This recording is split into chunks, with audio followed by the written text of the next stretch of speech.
his windup. He throws out of his body. You see the body, and then you see the ball. Sachs lifts it in the air to right field and toward the line, and playable for Strawberry. And he makes the catch in foul territory. One away. That's a great angle when you get to look right from behind home plate, because that's what the hitter is seeing, and you see the body come, and then comes the arm. And what happens is you start as a hitter, you jump out a little bit, and the ball's not there yet, and then with that little hop that Tim talked about, you usually hit a lot of fly balls. And that's why 2 out of every 3 balls that hitters make contact with are fly balls. 2 of 3. Hatcher hits a fly ball to shallow right center. Len Dykstra comes over. 2 guys. You wonder why we know that. Mr. Hurt down in the truck. I mean, this is the leading fly ball pitcher in the National League. The left fielder, Kirk Gibson. Kirk Gibson. Less than 12 hours ago, hitting the game-winning homer. And if you saw the shot at the beginning of our telecast, as the ball left the park, the clock read 12:27 a.m., and right now it's 12:14 p.m. Low sinking down and in fastball from Roger McDowell, and that will be Gibson's best chance against Sid Fernandez. The low fastball. In there. While we were in the dugouts the other night during that rain delay, which eventually became a rainout, I was saying, what's so difficult about Fernandez? And he said, well, the scouting report, they told me he couldn't get his breaking ball over. He threw me 2 of the best curveballs I've ever seen, and I don't know what to look for. And there it is. Sweeper, that's a John Tudor type curveball. Got a chance to see Tudor last night throwing the sweeping curveballs to left-handers, and this is what that curve looked like to Kirk Gibson. See where his body goes. Actually stayed in there pretty well. The ball just was so sharp breaking he couldn't handle it. Here's the 0-2 pitch. Got him looking. Sid Fernandez sets the Dodgers down in order. After a half, Los Angeles nothing, and the Mets coming up. So the Dodgers go out in order in the top of the first inning, and now in the bottom of the first inning, the Mets with Len Dykstra leading off, and Greg Jeffries batting in the number 2 spot.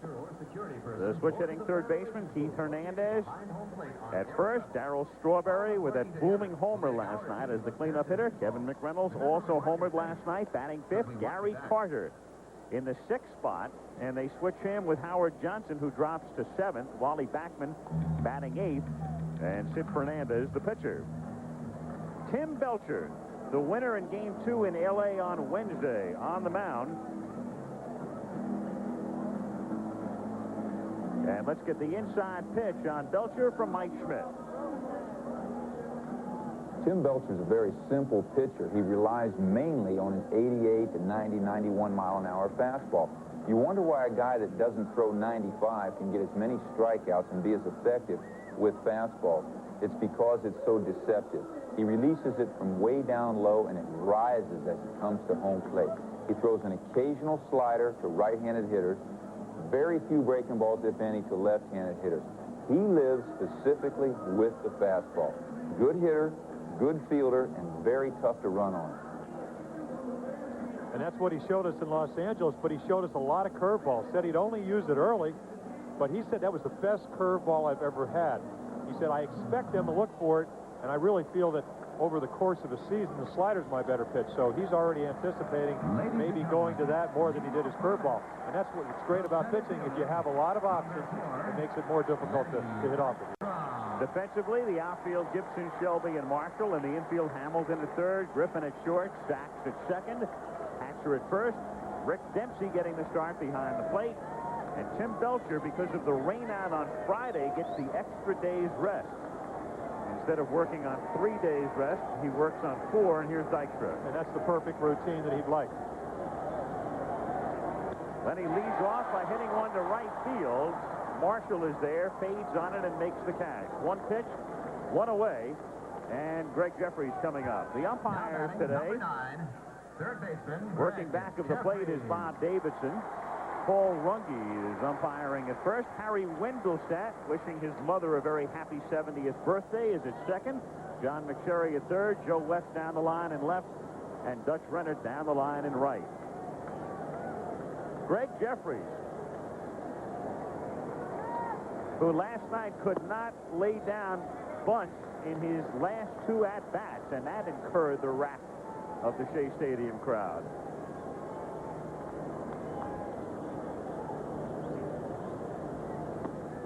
Especially the second time up, when with runners in on first and second, nobody out in the 12th inning after trying to bunt the first time. The crowd booed, and Davey Johnson changed his strategy.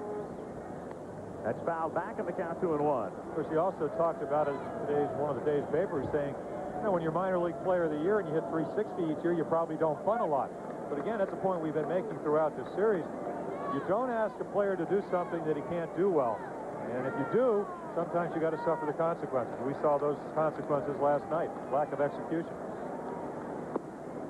3-1 the count. It's interesting to note that even had Jeffries gotten the bunt down to move runners to second and third, Lasorda walks Hernandez, brings in Orozco. You have the same scenario. Bases loaded, 1 out, Strawberry the hitter.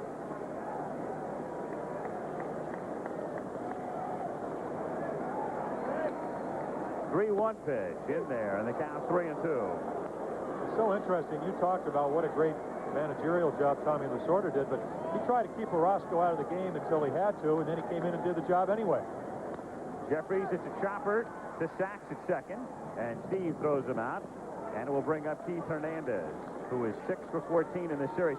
You know, Lasorda last night bringing in Hershiser, and as we mentioned at the time, and in an unprecedented move in the sense he'd thrown 111 pitches the day before, I said his worst nightmare, and there's Oral, would be for the game to continue on. I said to Lasorda this morning, who would have pitched had the game been tied? He said, I don't know, because I'd have been a suicide victim. Well, as you so saliently pointed out, Danny Heath was out of the lineup. Right. He had pitched in earlier.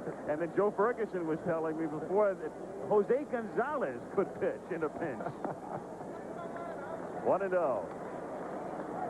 Or what they could have done is hired maybe a helicopter to bring Belcher back from the hotel. He was the only pitcher the Dodgers did not use last night, with Howell suspended and Belcher back in the hotel preparing for today. Everybody else got into the game. I mean, can you imagine this scenario? He left his wake-up call for probably 7:30, gets a call at 12:15, moving it up because we need you to come back to the stadium. And then who starts today's game? John Tudor, because he's the most rested. He was taken out first. That's right. He'd have been working on 16 hours rest. What a series this has been. The 2-0 pitch is low, ball 3-0.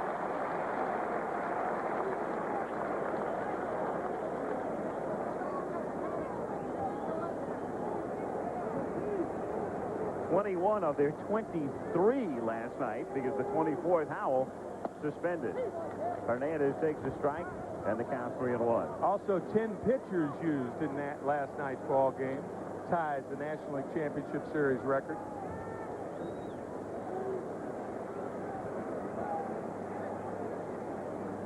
Three-one pitch taken for a strike, and the count 3-2. I think it really summarizes the pitching staffs. I mean, Mets have the #1 pitching staff. Dodgers about 0.05 of a point behind them. They're really not afraid almost to use anybody in either bullpen. Belcher's thrown 2 3-1 sliders, one to Jeffries, one to Hernandez. And he helped him out there, and I think that's what Mike Schmidt talked about in the inside pitch. The ball rises, and you, even if the ball is up, then obviously it's going to, maybe you'll swing under it, but if the ball is down and you give up on it, it sometimes comes up a little bit and you get that strike. So Keith, not wanting to be struck out looking, fouls off a pitch he would normally take. 2 out, bases empty, no score. Bottom of the first.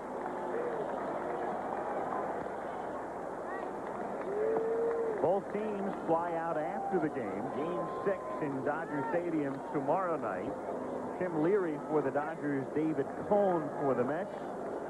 At 8 o'clock Eastern, 5 p.m. Pacific. If a 7th game is needed, Wednesday. And that man, Hershiser, leaning over Lasorda's shoulder, would work against Ron Darling.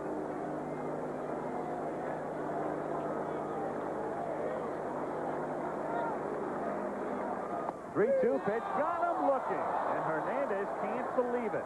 End of one, no score, back at Shea Stadium after this message. And a word from your local station.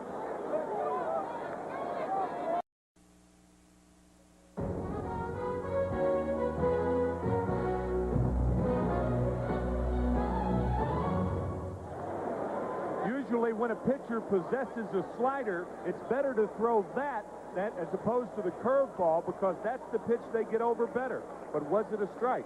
Well, I think what Keith Hernandez is upset about, and remember, that's not where the ball is caught, it's where it goes over home plate, is that two pitches earlier in the count were called balls. That one was called a strike. Second inning now, Mike Marshall leads off for the Dodgers. Marshall, Shelby, and Rick Dempsey. No score in Game 5. Let me clear that up. Whenever a pitcher throws a breaking ball behind in the count, they usually resort to the slider, because that's the pitch they get over better, generally speaking. Marshall bluffing a bunt and taking a strike on the count 1-1. And the reason, of course, is because a curveball is harder to control, bigger break. And a lot of times, a good fastball hitter, you just throw him a slider to get a little more movement on the ball.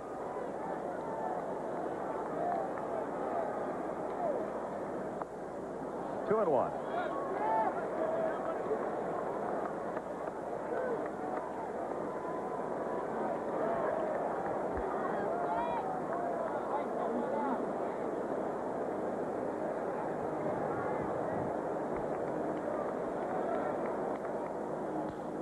Broken bat, bouncer to the hole, backhanded by Johnson, and Hernandez can't scoop it out.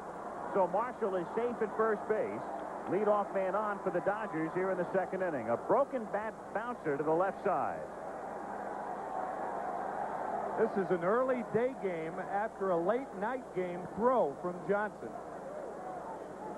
Number 31. Short hop, The center and had fielder, that ball John not Shelby. hit Marshall, it probably skips through, and Marshall could have gone to second. And an erratic short hop, too. Yeah, that in-between hop is almost always erratic.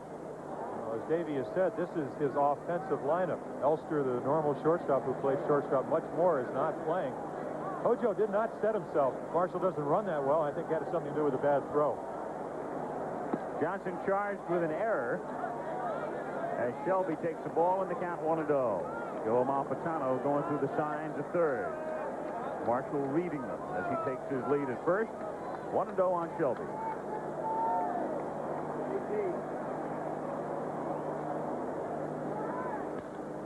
Line to left field, right at McReynolds, who comes in now and makes the catch. And his shoe top went away. The ball sinking in a hurry. Why they have 6 umpires in league championship play. Joe West right on this play. Clearly, McReynolds made the call, but it's much easier to call when you have a left field umpire, and Joe West was right on it.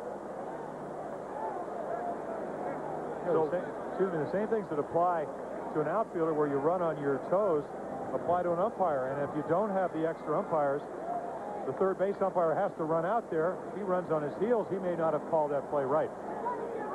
1 out, and Dempsey takes outside. Ball 1, 1-0.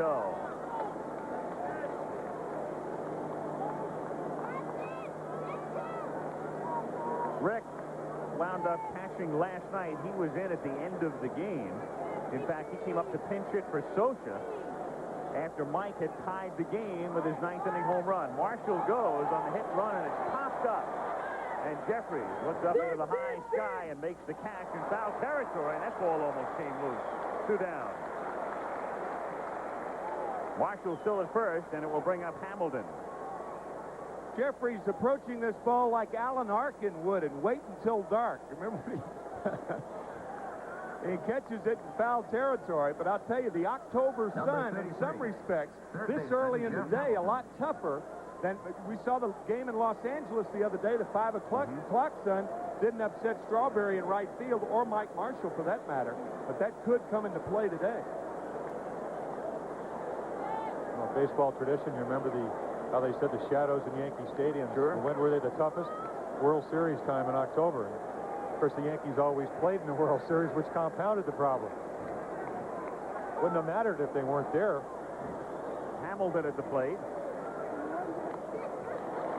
Foul to plate, and the count 0-1. That hit and run with Dempsey, a little strange as you take a look at the sky.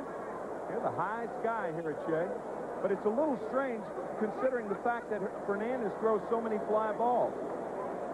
That's true, but also I think, you know, they exploited Gooden last night with a stolen base at every opportunity. Fernandez, I mean, here's a guy, the least amount of hits per 9 innings in the National League. You got to take some chances, and I think Tommy wants to be aggressive and be early, and do it early. Breaking ball over for a strike, and the count quickly 0-2 on Hamilton. Hamilton's been silent in this series. 1 for 11. Last night, Tommy Lasorda sent Mike Sharperson up to bunt for him. I asked Tommy about that before the game. He said, hey, Hamilton can't bunt. It's as simple as that. 0-2 the count.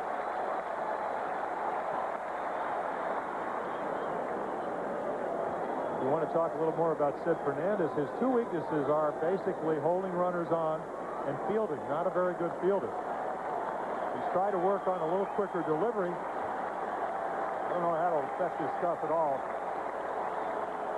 Very interesting comment. Hamilton can't bunt. I'll tell you, hitters may be born, but bunters are made. That takes hard work. That's one of the little fundamental things, we talked about it last night, that's missing in the game today. The game's in an evolutionary change. And if you can teach a pitcher to bunt, you ought to be able to do it with a regular player. 0-2 pitch is hitting to right center field. Strawberry comes in on it, has to play it on a hop, and Marshall stops at second. So Hamilton, a 2-strike single into right center for the game's first hit. The Dodgers have runners at first and second with 2 outs, and Alfredo Griffin coming to the plate. Well, talking about not being able to bunt, as Lasorda said, continuing on in the discussion this morning, and we found out another fellow who couldn't bunt, Greg Jeffries. Yeah.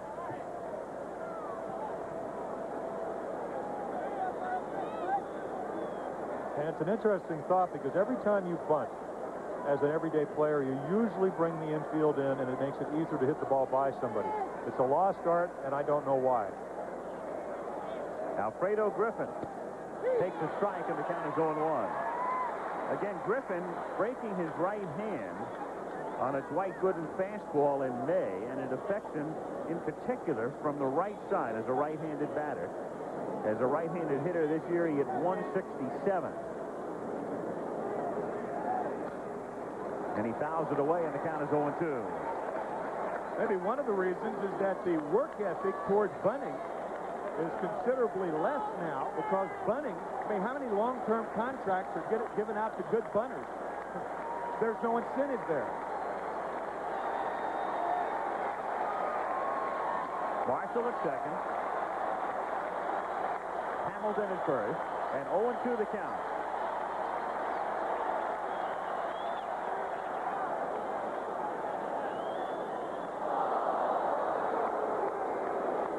Something we're going to see all day. You said the leading fly ball pitcher, they're going to chase that high fastball. And with 2 strikes, with a very aggressive hitter in Griffin, it's going to happen just about every time up. I mean, the ball looks like it's going to be waist high, and then it takes off. It looks almost like he gets under the ball before you get the rise. 0-2 to Griffin. Outside. 1 ball, 2 strikes. Sid and Gary Carter pitching to the defense now. Dykstra and Strawberry swung way around toward the right side, and I doubt that they'll throw him a curveball, because what the curveball does, as Jim explains, it speeds up the bat, and a right-handed hitter's more apt to pull the ball. First 1 and 2, they could do it away and just try to waste it, but not a good pitch for this defense. Curve got him looking. Maybe Griffin was thinking the same thing. I don't know. No score going to the bottom of the second.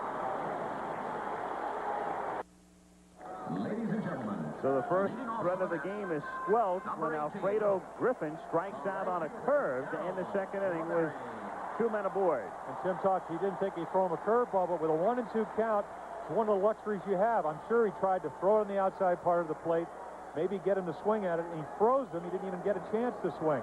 Just watches it for strike 3 and the end of the inning. Darryl Strawberry in the bottom of the second inning. In there on the count 0-1. rather productive numbers for a short series. 0-2.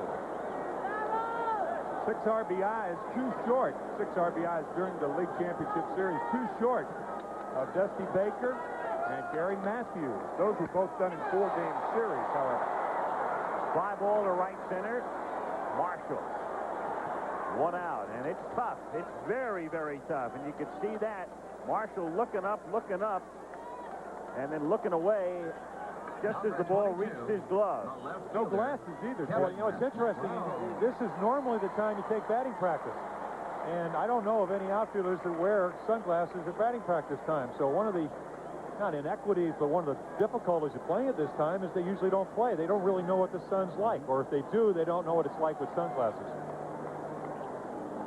McReynolds hits a chopper foul in the count 0-1. It's almost like a San Francisco Candlestick Park type of sun today. Very bright, a lot of glare, and I'm surprised Marshall doesn't have glasses on. Chopper, it is a fair ball, and Hamilton throws and gets him. Fair ball as he steps across the line into foul territory, and Hamilton with a strong arm throws out McReynolds, 2 down. Now batting, number 8. Another look. The catcher. Excellent hands. And once you catch it, you got to make it. That's a long throw. Right on the money. Knows that McReynolds doesn't run that well, especially when you pull a ball, because to pull a ball like that, you know you're coming towards third base. McReynolds appeared to look down at third, think the ball was foul, and pull up to a mediocre trot about 10 feet from home plate. Of course, it's not where the ball lands, it's whether it went over the bag. So that's what John McSherry was looking at. Chopper foul on that play. It's the plate umpire's call until the ball reaches the bag, and once it passes the bag, it becomes the base umpire's call, in this case McSherry. I think a lot of people feel that when the ball goes over the bag, it has to bounce in fair territory. It just has to go over the bag. I mean, literally, it can be a fair ball, go over the bag, and then get into foul territory and still be a double or whatever. Getting back to Tim's point about Marshall, surprising he doesn't have sunglasses, and especially surprising after that fly ball as Carter goes down on strikes. Belcher begins the game by retiring the first 6. No score after 2 at Shea.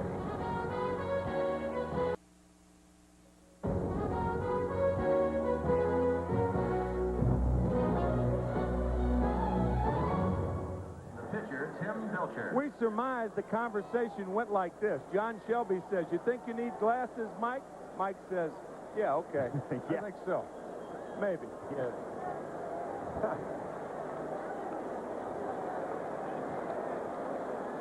Third inning, Tim Belcher leading things off for the Dodgers, and the count is 0-1. Only hit 071 during the season, but did get a big hit in that second game. 4-run inning off of David Cohn kept it alive. Now that's the way I like to see a pitcher swing. 0-2 the count. So the only 2 well-rested men in the ballpark facing each other right now, as we mentioned before, Fernandez at home and Belcher back at the hotel. And for everybody else, it was 1:45 in the morning when last night or this morning's game ended. And Belcher fouls it back.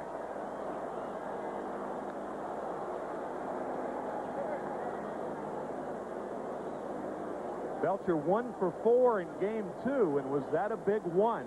Kept that inning alive. The second inning, an inning in which the Dodgers scored 4 times and beat the Mets 6-3. A 2-out single. Breaking ball got him. And so Fernandez, treating him with respect, throws him the hook, and down he goes. 3 strikeouts for Sid Fernandez. What about Fernandez? This is an interesting comparison here.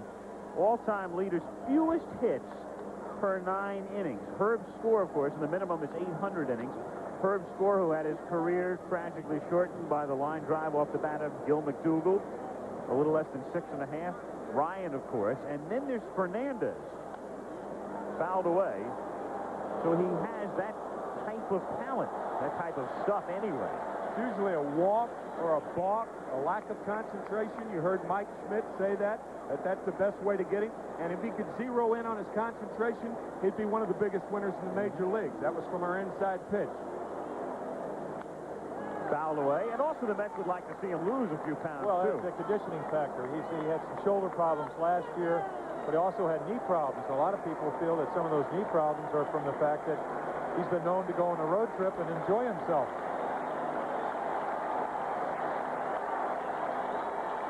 No balls, 2 strikes on Jacks. 1 out, bases empty in the 3rd inning. No score. Shot back of second, and Johnson throws him out.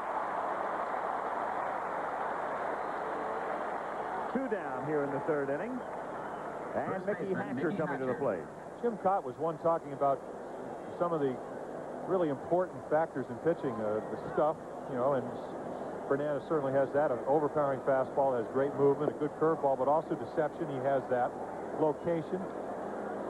So if you have 3 or 4 of the maybe 5 things you'd like to have, that's why he puts up those kind of numbers. But you're exactly right about the other things. He is not a complete pitcher at this point. 6-10. He won his last 6 decisions, so he ended up the season at 12-10.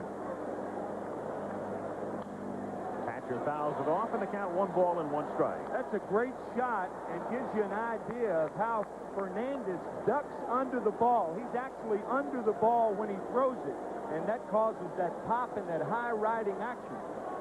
You also see, what you see first is the body. Now watch his body jump at you. See it comes, and then the ball comes next. So what you're seeing basically is a white uniform, and you don't pick up his arm. If you threw sidearm, all you would see is the arm and the ball. Very deceptive. 1-2 on Mickey Hatcher.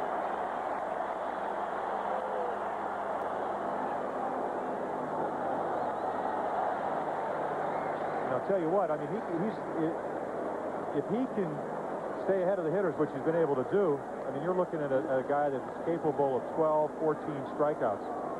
The only thing that usually keeps him, he's only had 1 complete game all year, is the fact he throws a lot of pitches. Now, if he stays ahead, he won't have to do that today. Should be stronger late in the ballgame.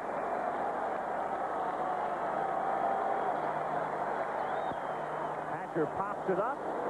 Hernandez is there. Back to first. And the Dodgers got an order in the 3rd at the end of 2.5 in Game 5. No score. Despite what we assumed was a suggestion by Shelby that Marshall go to sunglasses, Mike's still without them as we go to the bottom of the 3rd inning. For Shelby, one of the reasons Shelby has helped his defense is that I think the theory is you take anything you can get. I guess maybe that's what they agreed on.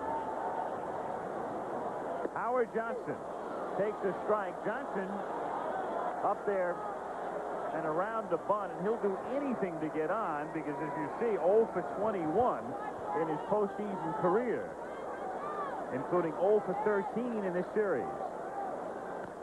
And he chops it foul in the count 0-2. And here is a rather inglorious list. The one thing about Earnshaw and Sullivan, there was no television at that time. In fact, I don't think there was even radio, so that didn't get a lot of notoriety. Everybody now knows about Johnson, though, as he hits a fly ball to center field, and he's going to be 0 for 22 in career postseason play as Shelby makes the catch. Another thing about George Earnshaw is that he was a pitcher. And when you go 0 for 22 in 3 postseason series, that means you had a lot of at-bats. So for a pitcher, that could be a very favorable thing, but there's nothing favorable about Hojo and his 0 for 22 streak. One down. He has some company, though, today because Belcher has retired the 7-men he's faced. And Wally Backman stands in. Strike. Kurt Simmons, an old teammate of mine, used to say the most important thing about pitchers as hitters is at-bats. You go 0 for 4, you know you pitched a good game. 0 for 3. You get up 3 times, you're still in the game in the middle inning. That's rolled foul outside third, and the count no balls and 2 strikes on Backman.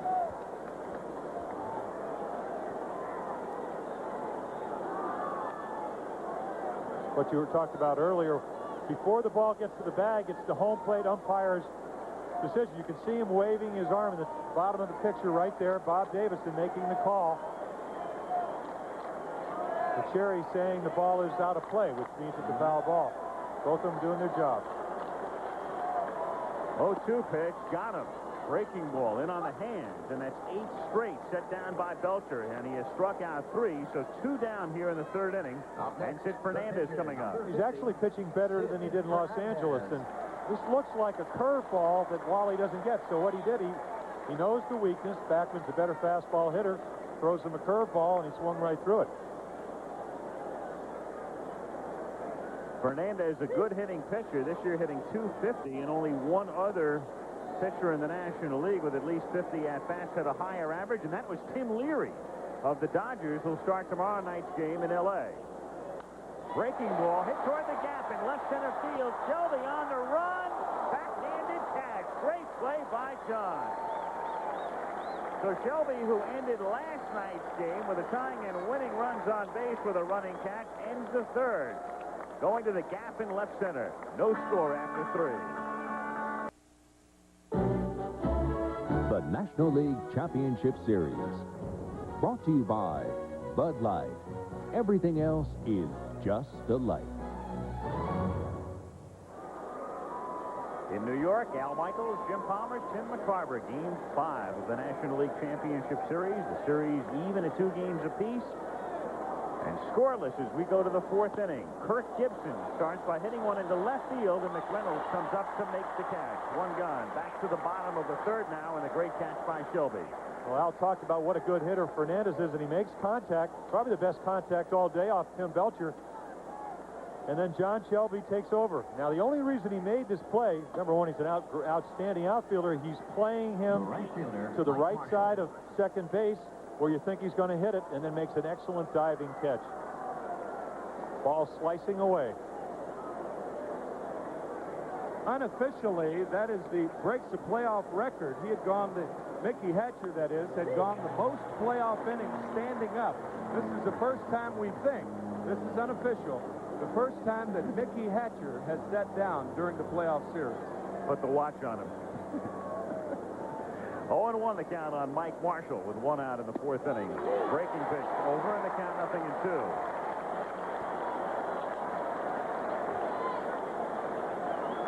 Have Steve Hurt check that. Well, even Hatcher has to be a little weary today. I mean, there's nobody in either dugout outside of the pitchers with a full night's sleep. And that's hit right back through the middle for a base hit. Second hit for the Dodgers. Marshall is on for the 2nd time. He reached on Johnson's throwing error in the 2nd inning, and with 1 out, John Shelby comes to the plate. Center fielder, John Shelby. Reminiscence of Game 2, where he got 3 base hits. Wants the ball away, and then you better duck. You didn't see it from that angle, but that ball was very close to Sid Fernandez. Jimmy, you've been talking about the fact he only has, what, 2 assists or 2 putouts the entire 2 putouts. 2. 1 covering first base. 1. Well, you think the Dodgers may take advantage of that and bunt to the right side, because Fernandez is the poorest fielding pitcher on the Mets staff. What did he say in an interview? He said, what would you like most to happen? He said, I want Hernandez to play closer to first base so I don't have to cover it so often. Shelby takes a curve low, and it's 1-1. Apparently you heard him, because he only had 2 putouts all year. One was on a bunt that he caught. That was bunted too hard, and he has covered first base 1 time this year and made the putout. That's remarkable. 1-2. I mean, that's 187 innings. Well, it stands to reason. There are a lot of stats that don't make sense, but think about it.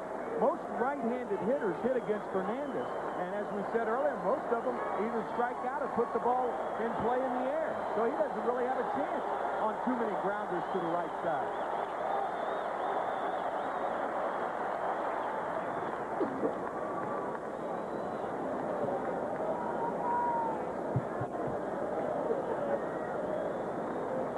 One and 2 the count. And 2-2 now. Shelby, the switch hitter, solidified center field for the Dodgers, which had become a problem last year. Came over from Baltimore, one of Fred Clair's initial deals.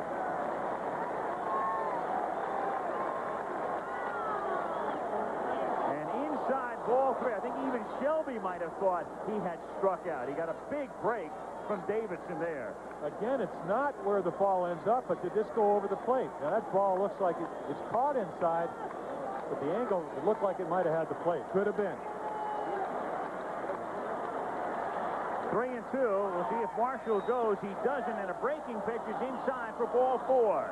So runners at first and second with 1 out, and Rick Dempsey comes to the plate. With a count 3-2 and less than, or with 2 outs or less than 2 outs, and you're the runner at first and you're going, you have to make sure the pitcher pitches. And Mike Marshall really went to the extremes then. He waited and waited and waited, and had that ball been called a strike, Carter throws him out easily at second base. Even on a curveball, which takes more time to get up there.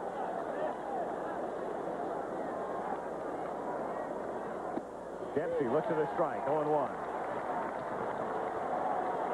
Rick actually, 2/3. You look at Joe Amalfitano giving some signs, but I mean, Rick hit 177 last year, 208 with the Orioles. Strictly a pull hitter. This year they've worked with him, hit the ball to right field more. A lot of balls down the right field line because he's trying to hit the ball that way. Said he pulls the breaking ball, which, as we've talked about, speeds up his bat. Otherwise, he's very content to make contact, drive ball the other way. Now, you can see the center fielder's playing a little bit to pull, but Strawberry is shading towards right field.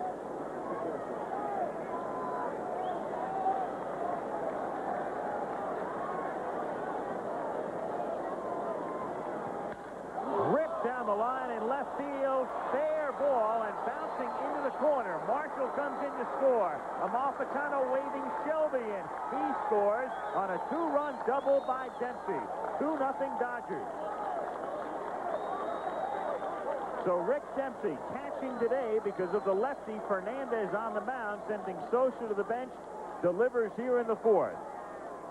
And the Dodgers again take the lead in the game as they've done in each game in the series. A great example of looking for a pitch and getting it. High fastball, and he just crushes this ball. It's just a matter of it staying fair. And it's fair by about a foot. Yeah, you can stand there and root for it because you know you're going to get to second base, and that's what he did. 2-0 Dodgers. Dempsey at second, still only 1 out, and Hamilton at the plate. 0-1 the count.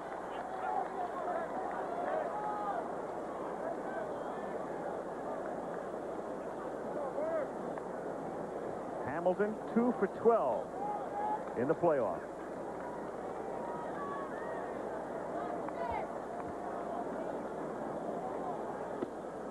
0-2. Once again, we see the base on ball rear its ugly head last night. Sosa's home run, very important, but the walk to Shelby to start that inning is really what undid Dwight Gooden. Today, I mean, Marshall has the key hit, but then he walks Shelby again. And Shelby's not, he's struck out 127 times, not known for his discipline at the plate. 1-2 on Hamilton.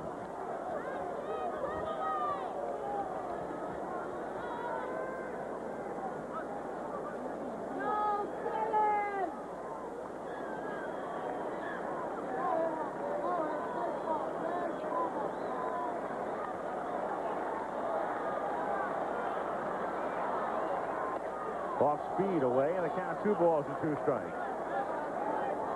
Davey Johnson watched his team last night squander a 2-run lead. They were 3 outs away from taking a commanding 3-1 lead in the series. The Dodgers able to get even, and now in Game 5, Los Angeles leads 2-0 in the 4th. 2-2 the count. Got him. Strikeout number 4. Hamilton asked Davidson if it was a strike, and Davidson says, yep. Shortstop Alfredo. No doubt. It seems to me that Tommy Lasorda and his crew, even though Hamilton down on strikes here, they're still living off the energy that they got from Kirk Gibson's home run last night, the 12th. If the Mets win that game, then the Mets would be living off that energy. Especially in this situation with a game that ends well after midnight and starts at noon. Griffin drives into the gap in left center by Dykstra. Dykstra for extra bases. Dempsey comes in to score. Griffin has a double, and the Dodgers lead it 3-0 in the fourth inning. Now, Fredo Griffin, who hit 167 as a right-handed hitter, driving one by Dykstra. I think he set us all up, and the Mets. He said he couldn't hit right-handed, but it looks like he just tries to get the bat started. Does. Now, they've been swinging through those balls. The minute he hits it in the gap, you know it's going to be at least 2 or 3. He's thinking triple, but he's in scoring position. You might as well stop there. You don't want to be thrown out going into third with 2 outs. Belcher takes outside, ball 1, 1-0. Tell you, anybody who underrates, as you see Terry Leach now warming for the Mets, anybody who underrates emotion and animation ought to take a closer look at this Dodger ball club. 1-1. Because outside their starting pitching, they don't compare to the Mets position for position. I think a good case can be made for that. Oh, but the Mets not nearly as emotional, and that could cost them. And in the Dodgers case, particularly in the sense that they lost that gut-wrenching first game, and to be able to rebound the next night and get even in the series. The same thing with last night. Yep. A gut-wrenching game on Saturday. I think the real problem the Mets have is that nobody's writing articles in newspapers on the Dodgers. Good point. Nothing to get them up. Here's the 1-2 pitch. Low, 2-2. Very quiet on the Mets bench.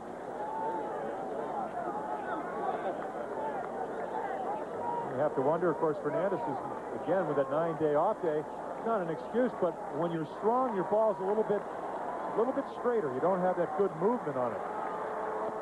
And Belcher got on strikes, but in the inning, the Dodgers are up for 3. And at the end of 3.5, it's the Dodgers 3 and the Mets nothing.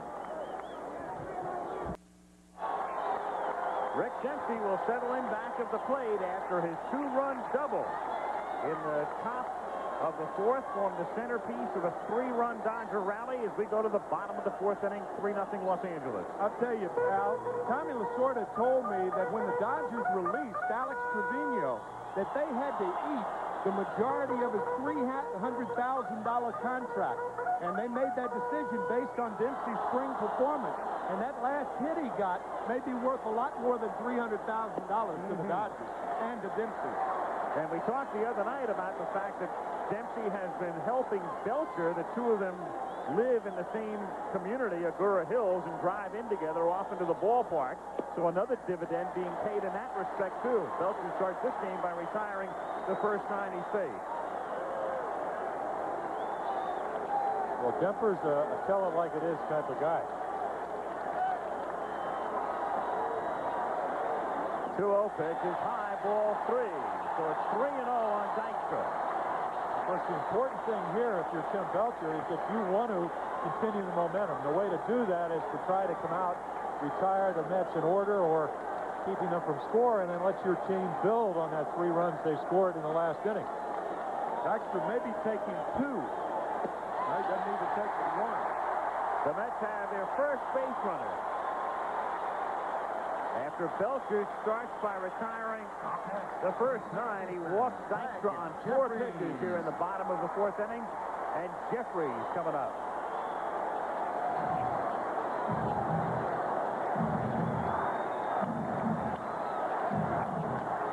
Not pleased.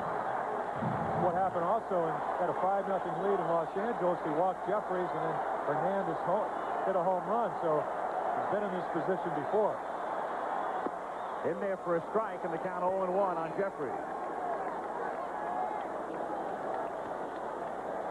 The base hit that Jeffries got out in Los Angeles was a high curveball. Most of his hits, though, have been on fastballs in this series. That's hit into right field, base hit. Dykstra had to hold up to avoid getting hit by the ball, so he stops at second.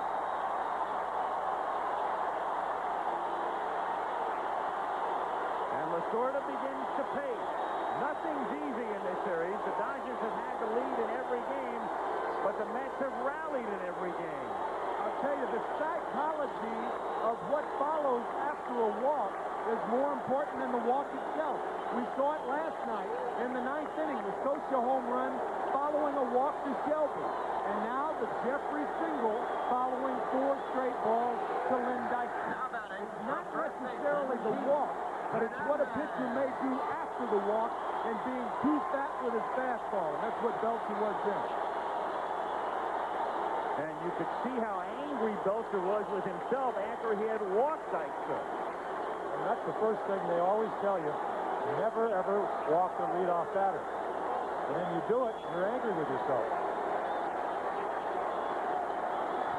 2 on, nobody out. The crowd very much back in the game as Belcher throws a hook for a strike to Hernandez, 0-1.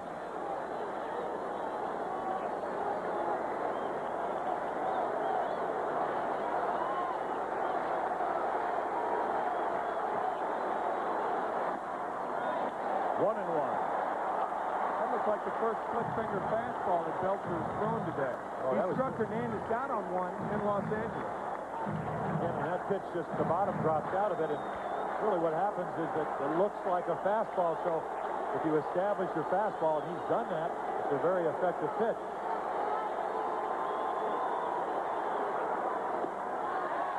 Two and one. I mean, you cannot just, a lot of hitters, you can just pitch them off the corner and they'll keep expanding. Hernandez doesn't do that. So what you have to do is throw him enough fastballs and throw him a split finger that looks like that, and he may chase a bad pitch, which is what he did in Los Angeles.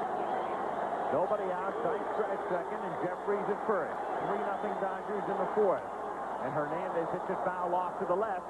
2-2 on Keith with Strawberry on deck. Remember now, Hernandez more inclined to hit the ball to left field with 2 strikes. And Shelby still playing him about 3 steps to pull. This is Hernandez's approach to hitting with 2 strikes. That was a 2-1 count. If he does a 2-1, he's even more apt to do it with 2-2. And there's Shelby. Shelby, I think, should be toward left center now because Hernandez sees propensity to hit the ball the other way. Playing the count. 2-2 is up and away, ball 3, and they're making it easier for Hernandez to hit it the other way by working him outside. Well, you know, a center fielder will always want to play one side or the other at second base, mainly because if he stands right behind the base, he can't see because of the pitcher. You don't get a good jump. Hernandez asked Perlazo to go through the signs again. He wants to know if the runners are going. Dykstra at second and Jeffries at first with nobody out on the count 3-2. They go, and the pitch is fouled back.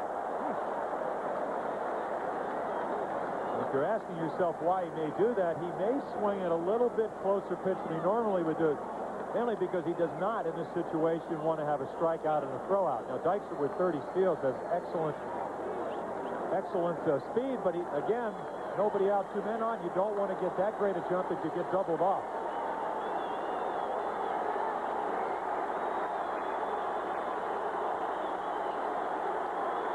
3-2, Hernandez backing away. So the lineup sleepwalked their way, and you can understand that through the first 3. And the wake-up call for both teams has come here in the 4th. Tell you, Griffin behind Dykstra at short, that's dangerous. Or at second base, it's dangerous because of Hernandez's ability to hit the ball the other way. But Griffin, the only guy who can hold him on in this situation. This is a tough middle inning or middle of the infield defensive situation for the Dodgers. It's tough to defend against Hernandez anyway. Hit the ball all over the place. And now they're going to talk about it. Well, I think what they should be talking about is the score is 3-0. So, you know, it's all right for him to hold him on. You're not worrying about the pickoff. You're worrying about a big inning that's going to allow the Mets to get back in the game. And if Griffin's trying to pull a pickoff, Belcher's probably saying, hey, let me get this hitter out. And I think they told Griffin, or Dempsey suggested to Alfredo, play more straight away at shortstop. We'll see. Otherwise, he's not playing where he's likely to hit the ball. That doesn't make a lot of sense. Not with a 3-run lead, it doesn't. The 3-2 pitch. Runners go. It's hit to left field, right to Gibson. Dykstra has to retreat in a hurry. Gibson's throw to Stack. Not in time. So the runners get back. Hernandez, per usual, goes the opposite way with 2 strikes. Hits it hard, but right to Gibson. 1 down, and here comes Strawberry. It seems unusual, but even if he had hit that ball on one hop, now here you're going to see from high home, you see Dykstra running, you see where Hernandez hits the ball. And Gibson knows that. The play's in front of him, makes a good, strong throw, but Dykstra with good speed. But what Belcher did was as smart as to make him hit the ball that way. Even if he singles, you don't have that first and third situation. They may get a run, but they don't have a big inning going. Strawberry breaking ball over, 0-1.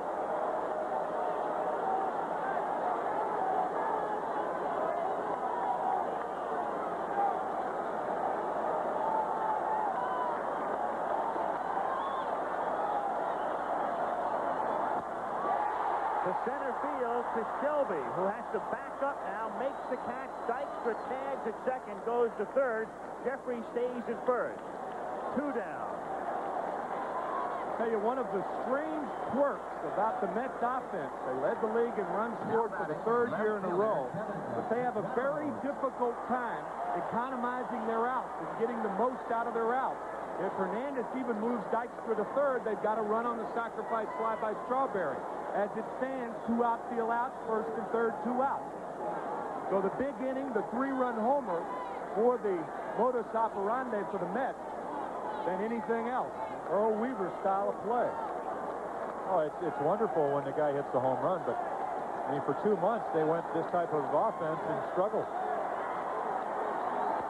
McReynolds take time, ball 1, 1-0. I think as you talked about it in the first game, Al, this was really 3 seasons for the Mets, 30-11 in their first 41 games, and then he went something like 38-1 and 38-31, and then 30-11 the last part of the season. Hit high in the air to deep left field. Gibson backs up on the track and makes the catch. And the Mets squander a big threat in the 4th inning. And at the end of 4, it remains 3-0 Dodgers. Back after this, message and a word from your local station.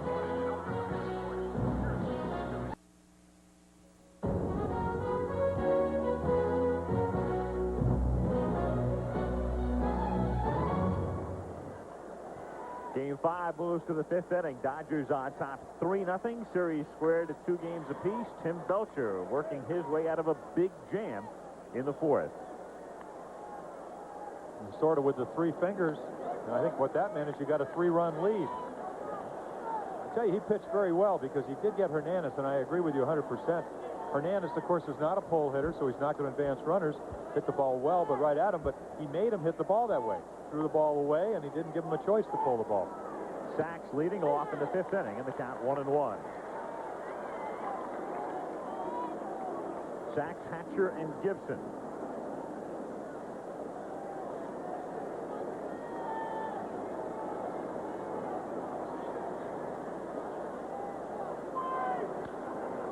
Down the line and curling foul back out of play. 1-2. 6th game tomorrow. Both teams go west after the game, 8 p.m. Eastern time, 5 o'clock Pacific time tomorrow. Tim Leary is going to get the start for the Dodgers, and Jay Howell will be available. David Cohn starts for the Mets. If you joined us late today, National League President A. Bartlett Giamatti reduced Howell's suspension by a day. He's not available today, will be, however, tomorrow. And there is David Cohn, tomorrow night's starting pitcher. If there's a 7th game on Wednesday, it's the Bulldog again, Hershiser, against Darling. Leave it to Lasorda to coin the phrase. Last night, talking about Hershiser coming in to get that last out, he said, I put the pot of gold on the Bulldog. 1-2 pitch is hit into left field for a base hit. So Sachs with a leadoff single in the 5th inning. And it will bring up Mickey Hatcher. Baseball today and tonight. I know Frank Gifford and Dan Deerdorf are hard at work. Ha, ha, ha. Preparing for tonight's game between the Giants and the Philadelphia Eagles. Just kidding, guys. But at Veterans Stadium tonight, big battle in the NFC East, the Giants and the Eagles. And don't work too hard, Dan. You are going to be there, aren't you? Oh, yeah, sure. On the way to L.A. In my dreams. Take a look at Fernandez, his summary through 4. Only 15 pitches an inning, but again, it seems to me his location's a little bit off. That curveball was down in the strike zone, but if you want to throw a curveball, you want it away.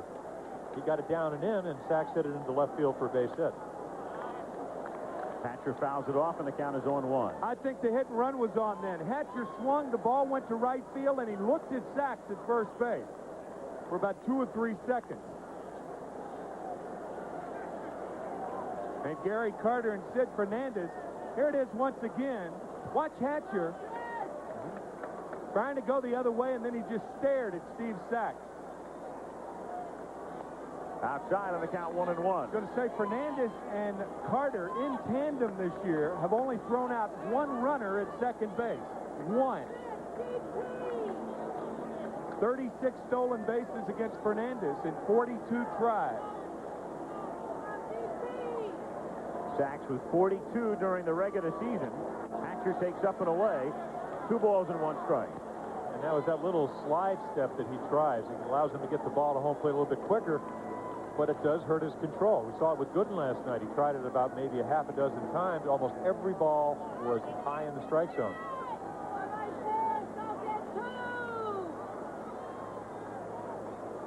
Sachs bluffs going, and the pitch misses low and in. Ball 3, 3-1. With a pitcher like Fernandez, sometimes the threat of the stolen base is more important again than the stolen base. He's thinking about it too much. And it's 3-1 to Hatcher. Nobody out in the 5th. There goes Sachs. The pitch is grounded to the right side and by Hernandez for a base hit. And Sachs will go to 3rd. And the Dodgers have runners at the corners with nobody out here in the 5th inning. Left fielder, Kirk Gibson. Another example of speed. You talked about it last night, Tim. It just changes the complexity of the game. Hernandez, if he doesn't have to respect the ability of Steve Sachs to steal second, he's off the bag or he plays behind him, he has that ball. And then Hatcher, as we've said a couple of times this year, excellent back control. I mean, that was like the textbook. Kirk Gibson, again, that JH magic markered in on the sleeve for Jay Howell. They won't have that on tomorrow night. No, I wouldn't think so. He's back live and in person. Infield plays in, and the pitch is inside. Ball 1. The Mets are forced to bring the infield in because they're already down 3-0. So if you're the runner at 3rd base, you've got to break and stay out of the double play. But in doing so, if the rundowns work properly, then you have runners at 1st and 2nd and 1 out.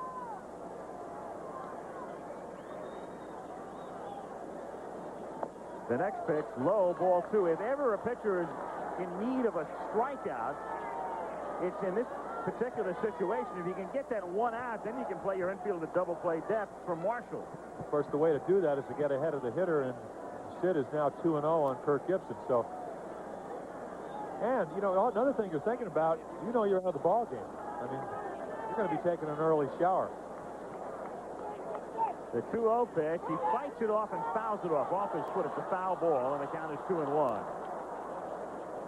So Sachs going back to 3rd. There's Terry Leach up and throwing again in the bullpen. Fernandez due up 4th in the bottom of the 5th. Check swing on a 2-0 count. There are few things that make hitters madder than having a check swing when you're ahead in the count. Maybe 1-2, 0-2, it's understandable, but not 2-0. It also infuriates managers. Yeah. Yes. Sachs at 3rd, and there's Hatcher off to his lead at 1st. 5th inning, nobody out. 3-0 Los Angeles. And the 2-1 pitch coming to Gibson. It hits a deep right field, and that one is gone. And Kirk Gibson hits his first home run of the game, but his second of the day, because he hit one exactly 13 hours ago at 12:27 a.m., and this one comes at 1:27 p.m. and breaks it open, 6-0.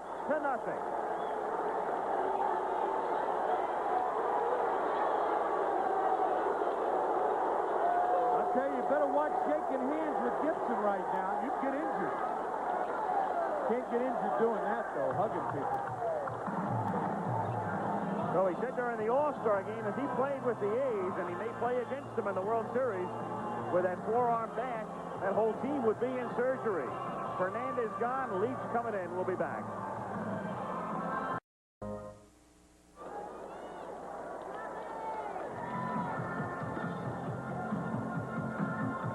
Well, Gibson's second home run of this playoff series. We said he's a low ball hitter, but he hits this high fastball a long, long way. Actually, the second home run by a left-hander all year by Sid Fernandez. A low ball hitter can get around on a high fastball when he's ahead in the count. That's the whole thing. It's little funny. room for error. They talk about accountants being able to work magic with numbers. Kirk Gibson is a man hitting 150 right now in this championship series. 3 for 20. But he wins the game last night, and he breaks this one open this afternoon.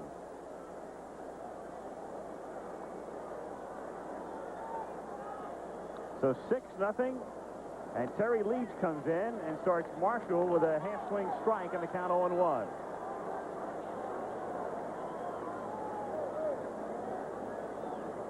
Gibson telling Socia all about it, and it was Socia who hit the home run in the 9th inning last night to tie the game and send it into extra innings. Another strike, and the count quickly 0-2 on Marshall. Nobody out. 5th inning, 6-0 Los Angeles.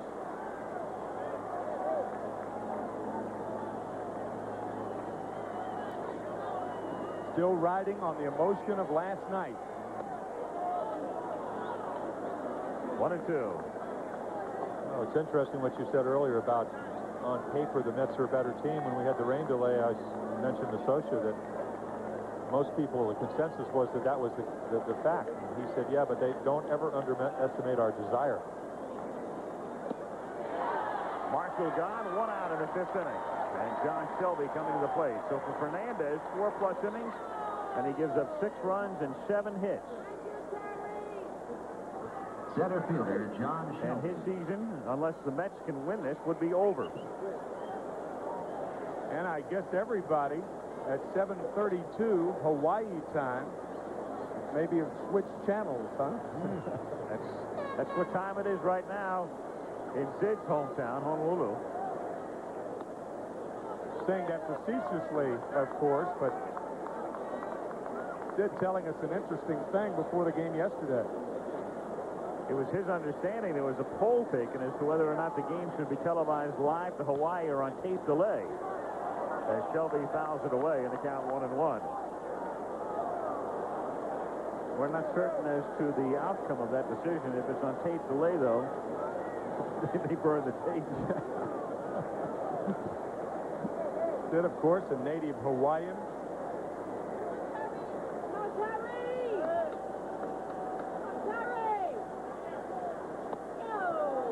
Two and 1. Well, it's got to be very frustrating for him. You win your last 6 games or last 6 decisions. You don't have a chance to pitch in your regular turn. You get a big opportunity, and you're not on your game. Shelby whacks it into right field for a base hit. That's 4 hits in the inning and 8 in the game for the Dodgers. And John at first base with 1 out. The catcher, Rick And it will bring up Rick Dempsey. Interesting shot there. Socia tying the game last night with a 2-run homer off Gooden, and Gibson winning it in the 12th. The difference a day makes. Think about yesterday. Here come the Dodgers, down 2-1, suffering a real tough loss on Saturday. Finding out Jay Howell is suspended, down by 2 going into the 9th.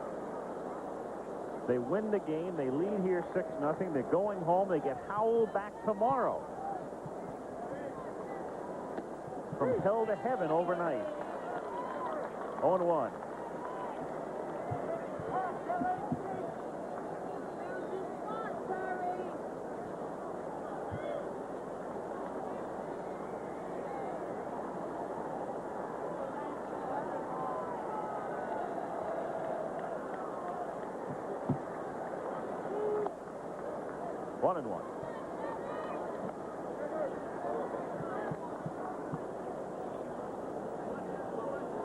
In the bullpen, Rick Aguilera is throwing. Leach is due up 4th in the bottom of the 5th inning.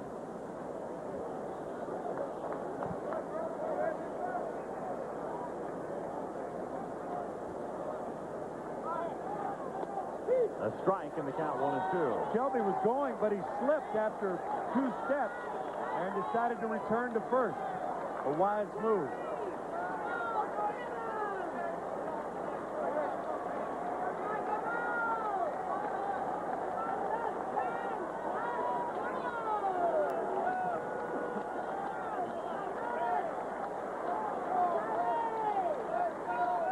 Shelby to his lead.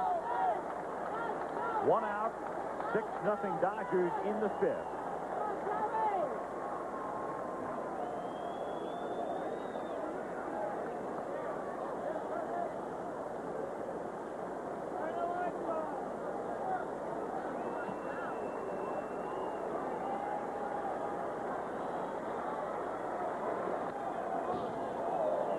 Still 1-2 on Dempsey.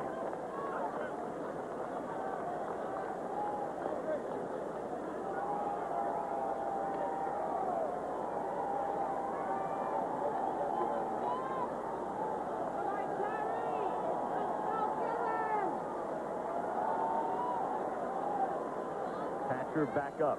Predictably. Yeah.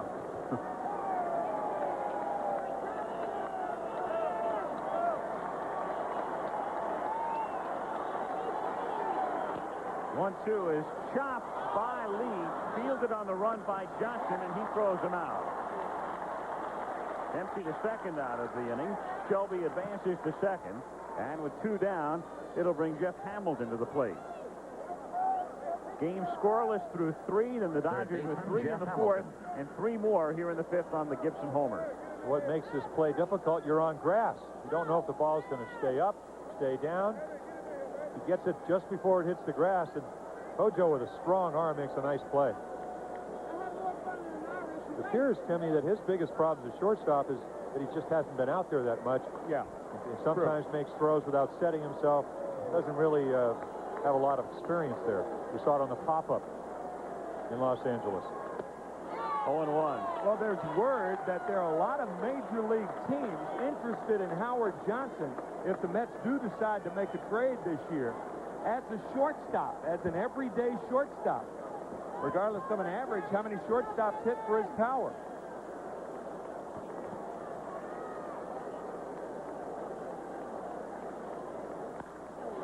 And that's hit right to Johnson, who makes the catch of the line drive, and the inning is over. But on the Gibson homer, the Dodgers, they had 3 and lead 6-0 in the middle of the 5th. The National League Championship Series, brought to you by United Airlines, rededicated to giving you the service you deserve. Come fly the friendly skies. Nearby, site of the World's Fair in 1964. And about 1.5 miles away from Shea Stadium as we move along in Game 5. Dodgers on top 6-0, and Gary Carter to lead off against Tim Belcher. Going after the first pitch, he hits it high in the air to center field. Shelby takes charge. 1 down. Johnson coming up. Jay Howell, again, if you joined us late, suspension reduced to 2 days. We're going to go back. Here are some still photos or freeze frames from Game 1. Tucker Ashford apparently called the Mets, and we'll get into that in a moment, and noticed certain things. In particular, look at the pine tar there at the heel of Howell's glove. Apparently pine tar. That wasn't the issue until Game 3, however, when his glove was subsequently checked. He was ejected from the game, thrown out by the crew chief Harry Wendelstedt, and the subsequent suspension. 0-1 the count. You can tuck the Tucker Ashford story under the category of strange but true. He saw that. He also saw what he thought to be pine tar on the hat. Tucker Ashford, a Double-A manager in the Met farm system this year, was watching the game in Memphis, contacted Steve Schreiber, the minor league director of the Mets. Schreiber, in turn, contacted Sammy Palazzo and Mel Stottlemyre, and in the course, we think, of the action in the clubhouse, the talking and what have you, Bill Robinson finds out about it, relays it to Davey Johnson. Therefore, Howell's glove was examined on Sunday afternoon in the 8th inning. And the funny thing about it is Tucker Ashford, formerly a major league player, minor league manager, His employment ends November the 1st, and he's going into business with his father in the meatpacking business in Covington, Tennessee. Mets may want to renegotiate. Johnson hits one into right field for a base hit. So a one-out single. And Howard Johnson finally gets off the side. Second baseman, Wally. His first ever postseason hit. And he acknowledges the salute. And how does he do it? With his favorite pitch, the fastball. Didn't hit it well, but placed it well right over there, and you can just see catcher, not great vertical leap, unable to catch it. Johnson at first, one out, and Backman takes the strike on the count 0-1. Dave Magadan comes out on deck. He's back for Leach with Aguilera in the bullpen. Backman tries to bunt his way on, gets it by Belcher, sack, throws too late. Great bunt by Backman, and the Mets have runners at first and second. Very poor defense by the Dodgers. One of Wally Backman's greatest strengths is bunting. And the way you take it away, you play your third baseman in on the grass, you're a second baseman. You cheat in. You're cheating in anyway for the double play. You don't want to overcheat. But Stax lays back, and Wally, we talked about the art of bunting. This is a man that can bunt. He knows this is part of his repertoire. That is so true, Jim, because all you're looking for now is one out. You don't really care as much about the double play. Well, naturally, you'll take the double play, but your primary concern is the one out. That's why Wally Backman cannot be allowed to pull a ball to Steve Sax. Sax probably more concerned with the double play in that instance than the bunt base hit. You know, second basemen always want to cheat towards the bag because it makes it easier to turn the double play, and yet as a pitcher, I'd constantly turn around and say, let's get one, because if the ball is hit to a second baseman's left into right field with a runner on first, you have that horrendous first and third situation. A fly ball usually scores a run. It's a cheap run. So let's get the one out. Magadan batting for Leach. Takes the strike, 0-1.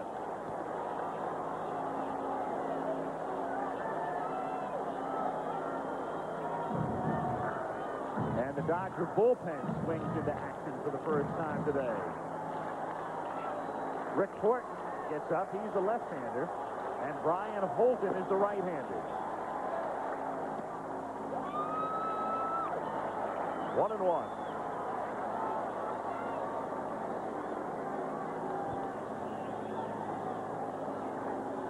Tim Belcher still appears to have good stuff. I think Tommy just does not want this game to get out of hand.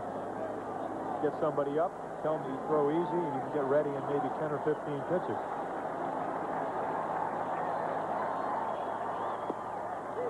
1-2. Belcher appears to be pitching Magadan like he did Hernandez with runners at first and second and nobody off. Or nobody out. If you throw a breaking ball and you hit the ball in the right field, the runner on second scores. The runner on first, no doubt, goes to third. A fly ball is scoring. If you make it hit the ball the other way, a run may score, but you still have the double play in order and runners on first and second. Got him swinging. Strikeout number 4 for Belcher. That's the second out here in the 5th inning. And to the top of the order, and Len Dykstra. Once again, everything revolves around the fastball. Threw a fastball early in the count, threw him a couple of breaking balls, and this is just flat throwing it by him. I mean, you can see that he just could not get the bat head out. Not to mention that the ball was out of the strike zone.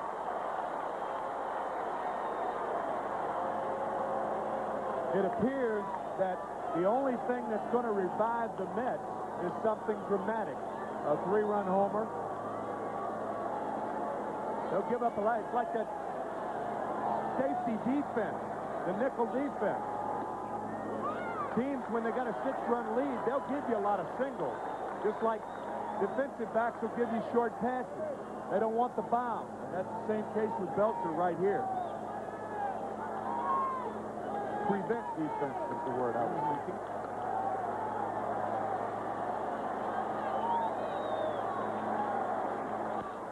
High in the air to right field.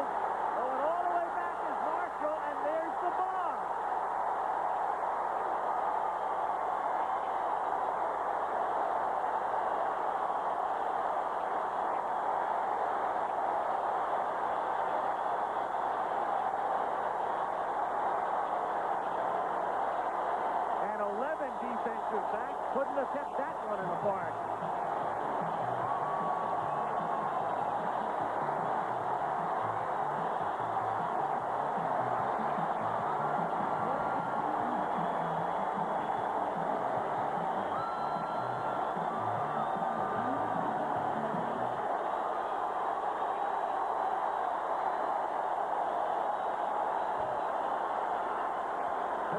That one swing, the equivalent to the Mets of a good night's rest.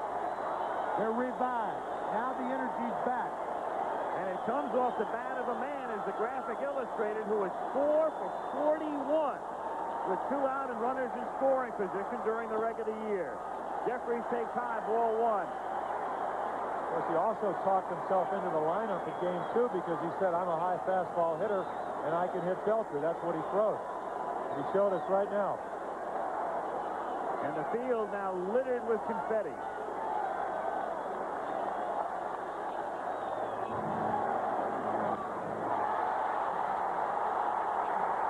He's skipping to first.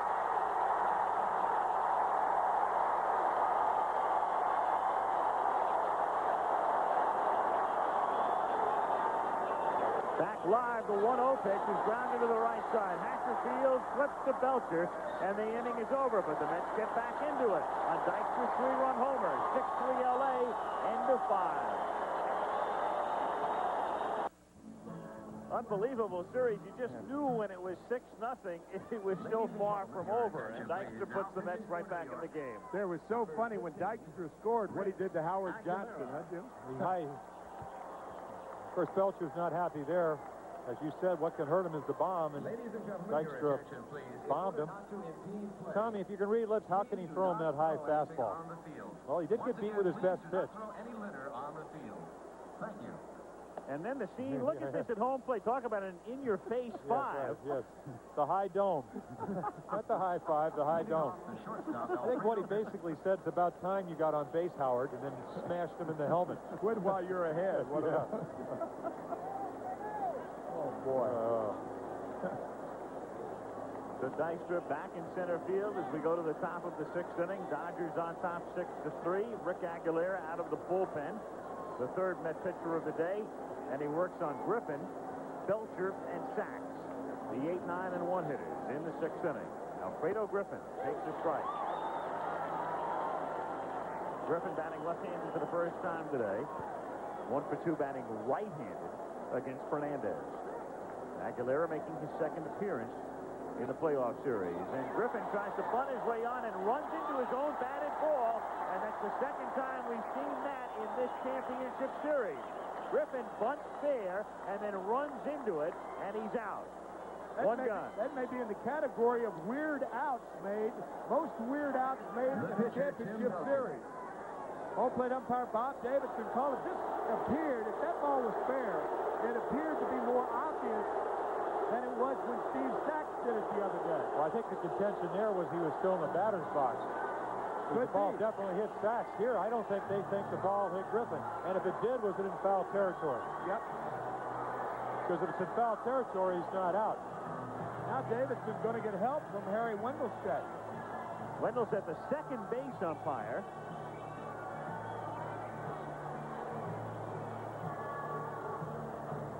And the crew chief.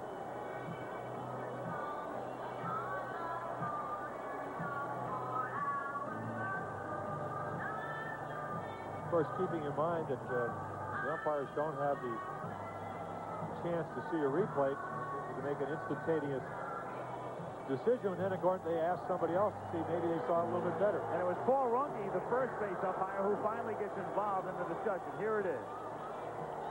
Here to hit his bat. Hit the bat. That's what happened. But did it hit the bat in fair territory? Yes. Yes. So he's out. Yep. It can either hit the bat or the person. Doesn't matter. The bat is an extension of the body in that particular situation. And so he's out. Clearly the correct call as Belcher takes outside ball 1. Another angle. Yeah, the bat and the ball are clearly in fair territory. Hit to left field and over the head of McReynolds, but he does a 360 to go back and get it. Kevin McReynolds pirouettes his way toward the warning track to retire Belcher. 2 down. You know, as Chubby Checker said, it's all right to do the twist, but don't lose sight of the ball. I mean, that's one of those theorems that outfielders, and this is an outstanding left fielder. I'll tell you, with the types of uniforms the Mets have, that might have been a peppermint twist. Second baseman, Steve Stack. Here we go. Blew by you. Yeah. Bully, bully. Rick Aguilera takes outside ball 1. What a go. Does Sachs. 1 ball and no strikes on Steve. Singled in the 5th, scored a run. Aguilera working on him in the 6th inning with 2 out and the bases empty. 2-0 the count. It looks like he's throwing a lot better than he did in Los Angeles, where he gave up the 1 run, but he knows what his job is. Middle reliever, keep them where they are, and hope that your team come up with some runs.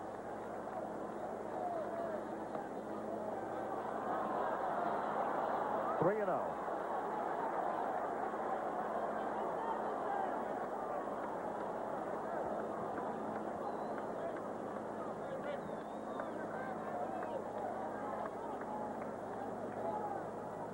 Taking all the way for a strike. 3 and 1 on Sachs. Got to be a thrill for Rick Aguilera pitching against Los Angeles. He's from the L.A. area. Attended Brigham Young University. Friend of Jim McMahon's of the Chicago Bears when they were in college at Brigham Young. Got to just be a thrill for him to be pitching. Chronic elbow problems the last couple of years. What is it? Synovian tissue of the elbow? 3-2 to Sachs. Hit foul off to the right. You spell that synovium S-G-N-O-V-I-U-M. I mean, any S-G without a vowel in between, I'm not going to try, I'll tell you.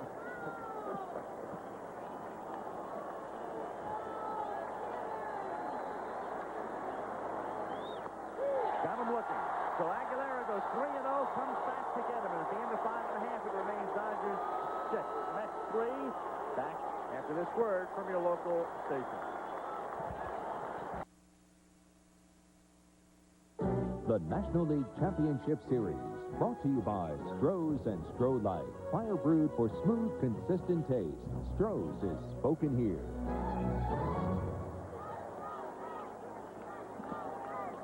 Third-year blimp Enterprise above Shea Stadium in New York on a gorgeous fall afternoon after the rain out on Friday and the miserable conditions on Saturday. It warmed up last night and beautiful today. Columbus Day. 6-3 Dodgers, bottom of the 6th inning. Keith Hernandez leading off for the Mets. 0-1. Rarely does a pitcher get a call of a called third strike when the catcher moves that far. But Carter doing a good job of framing the strike. We talked about it last night. Moving from one side of the plate to the other, and he got the call. Hernandez fouls it off, and the count 0-2. Steve Sachs, very much like Clark Kent, very mild-mannered second baseman. And I think he knows that, hey, one reason they call these Mets amazing is because of their late-inning heroics. And you cannot sit on a 6-0, now a 6-3 lead. You have to score some more runs.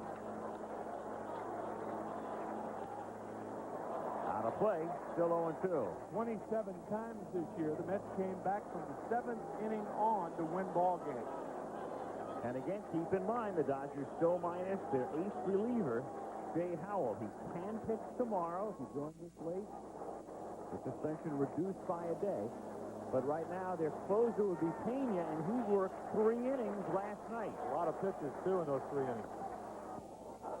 And he did not come in and get him out on like 2 or 3 pitches a batter. He had to work, and in a very high-pressure situation. Tell you, one of the big relievers, should the Dodgers and Lasorda elect to go to the bullpen, may be Ricky Horton today. Neutralized the Mets' left-handed hitting. He retired 6 in a row last night. He was up in the 5th inning. Nothing cooking out there right now.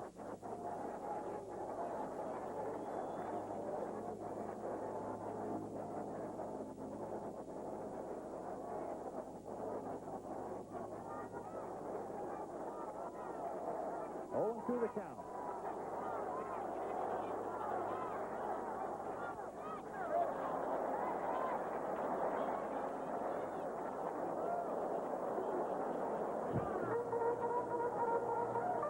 Great shot of Hernandez tucking that front shoulder in, always reminding himself about keeping that front shoulder in there.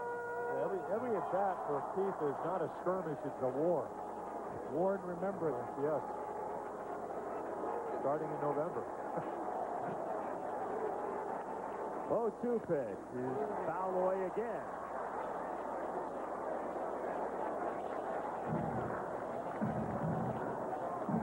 After fouling off that ball,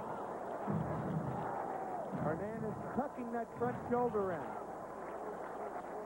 and allowing the shoulder to bring the hands through, not vice versa. Remember a couple years ago when somebody said, well, I can't see enough of 17 from center field? His father, Yeah, right, Juan. Turn a little more. You can bet Juan is watching today's game from San Francisco. When you see that number, that means he's closed, and it's easier to keep that opposite shoulder in.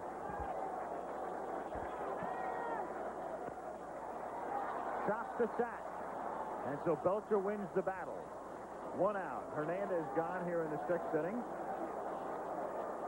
Skyline of Manhattan. Up next, the right fielder, Darryl. 1 out, bottom of the 6th, and Strawberry coming up.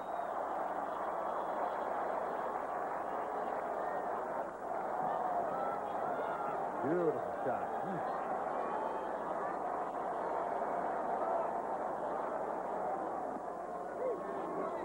0-1. Good mix of pitchers. He said he's going to throw a few more sliders, but he's had a pretty good curveball today. That's what Hernandez hit to second base for the first out. But that sets everything up, and I think the reason that you may have gotten Hernandez out, he threw him enough fastballs to make him respect that. He got an 0-2 count, then he threw him a good curveball. He grounded out for second base. And he takes care of Strawberry on 3 pitches. That's a great theory, Tim. How many pitchers do you see? They think they have to throw their whole repertoire to every hitter. Dennis Martinez, who's had some outstanding years the last couple of years in Montreal. That's what he felt like. Here he sees Strawberry can't hit the fastball 3 in a row. Darryl tries to catch up. You talked about that long swing. It was just too long there. Not quick enough. Good morning, good afternoon, and good night. McReynolds, 0-1. Got to be so satisfying for the Dodgers to see the maturation process of Tim Belcher. He averaged over 7 walks a game last year at Tacoma, a AAA team, and he has walked 4 only twice this year. High fly ball to center field. Shelby is there, and so after a rocky 5th inning, Belcher settles back down and pitches a 1-2-3-6. To the 7th we go. 6-3 Dodgers.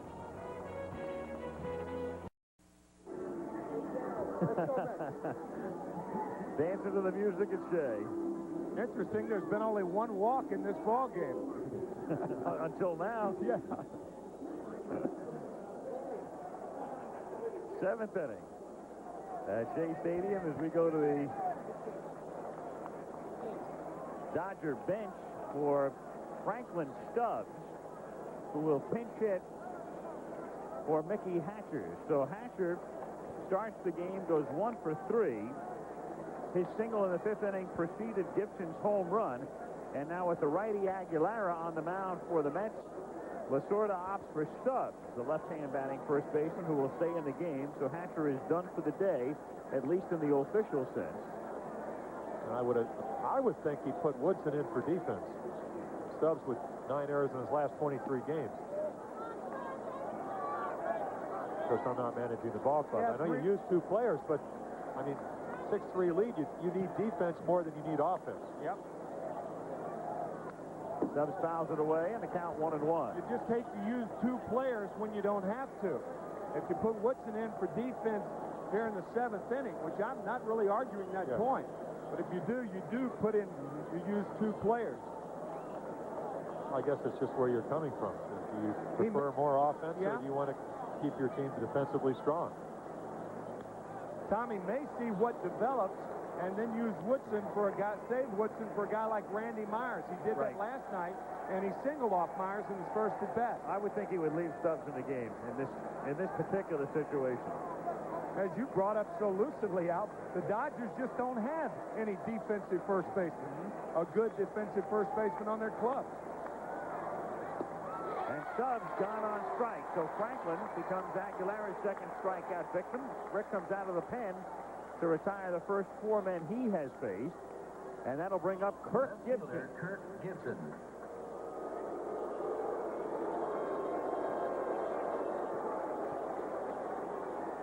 The dramatic 12th inning home run early this morning to win Game 4, and then exactly 13 hours later, the 3-run homer in the 5th inning, and that is the difference in the game right now, with the Dodgers on top 6-3.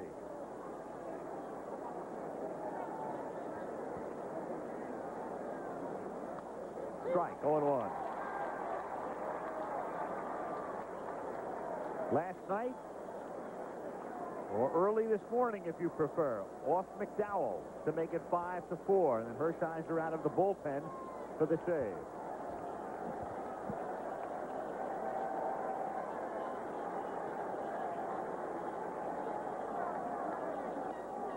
One and one.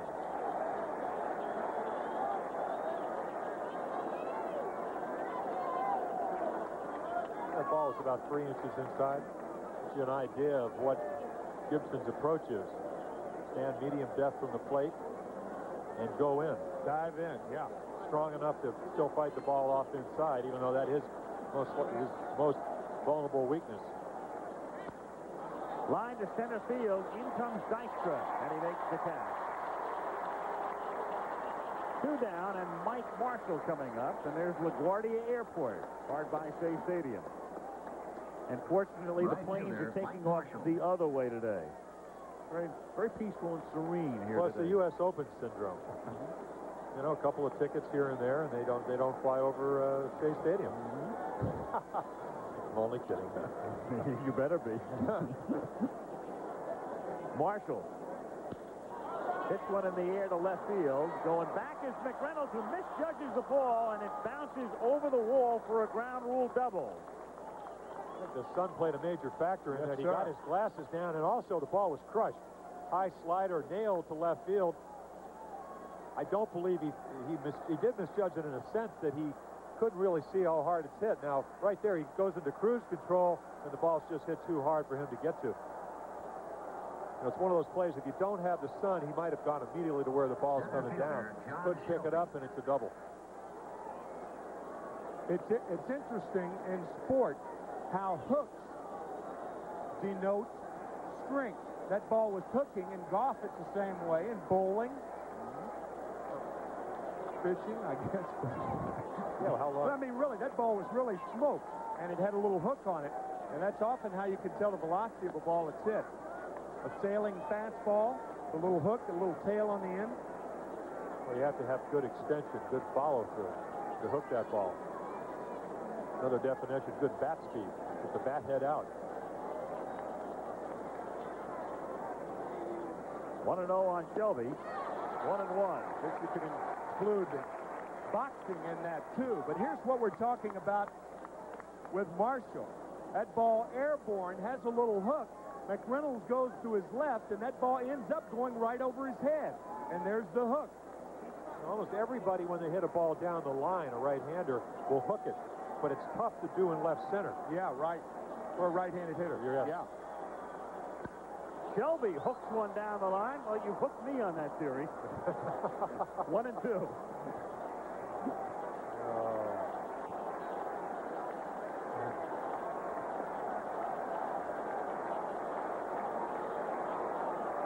Yes. Oh, come on, Dutch. Give the ball back. Come on.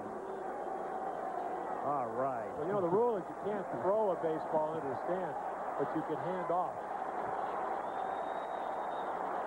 Here's the 1-2 pitch inside. 2-2. It's a Dutch treat for that youngster, I guess. Huh? Oh, now you know we only got 3 hours of sleep. He knows it. Yeah, you heard that joke. That's good.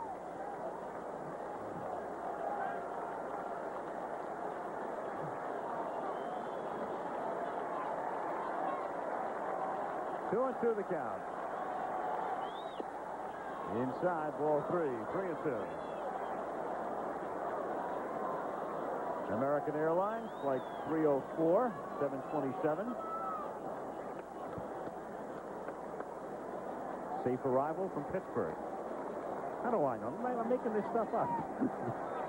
No script for these games. Right. 3-2 the count.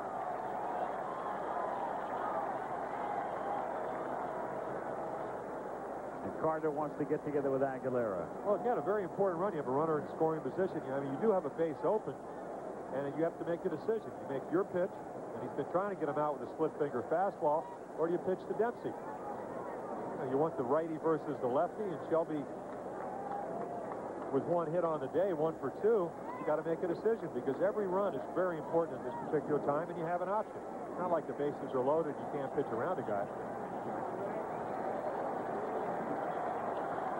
Marshall at second, and the 3-2 pitch is grounded foul outside first. That's that split finger fastball that Aguilera throws, and the interesting story about how he picked it up. In January of 1987, he was jogging. He saw a softball. Here it is again. Watch how it goes down. He saw a softball, and because of the success Mike Scott had, he picked the softball up and extended his fingers. He jogged with the softball. Here he comes back to the heater and blows him out of there. And at the end of 6.5, it remains Dodgers 6, Mets 3. Can you imagine if back when Columbus came to this country, if he landed on this continent and saw two people dressed like that? He may have. One of them was Roger McDowell, too. Franklin Stubbs stays in the game, and he's the Dodger first baseman. Pinch hit for Hatcher. And in the bottom of the 7th inning, Gary Carter to lead things off. It'll be Carter, Johnson, and Backman, the 6, 7, and 8 hitters against Tim Belcher. Carter loops one into shallow right field, base hit. So the Mets down by 3 get the leadoff man on in the bottom of the 7th.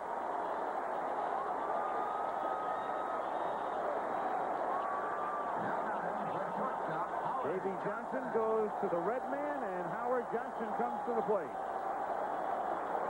I'll tell you, I've heard of squibbers, and I've seen a lot of squibbers, and balls skewered the other way. That ball is hit like a top right off the end of the bat, just over Stubbs' head.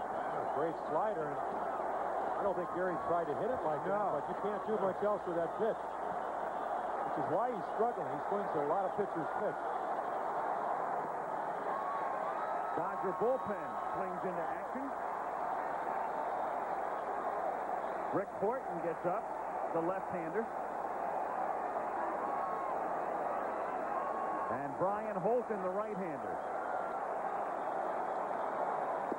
Off speed, low, ball 2, 2-0. The key here is for Tim Belcher is not to overreact. The only ball they've really hit hard in the last couple innings is the home run by Dykstra.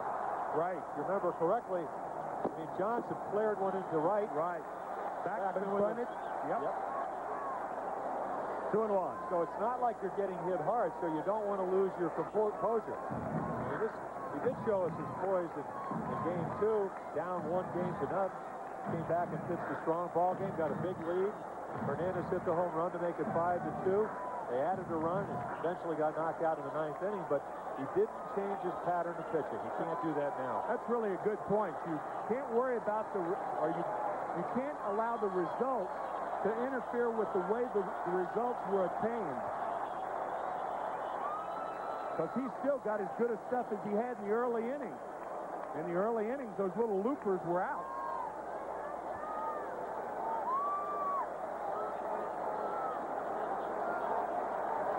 Stubbs playing behind Carter at first with nobody out. 3-1.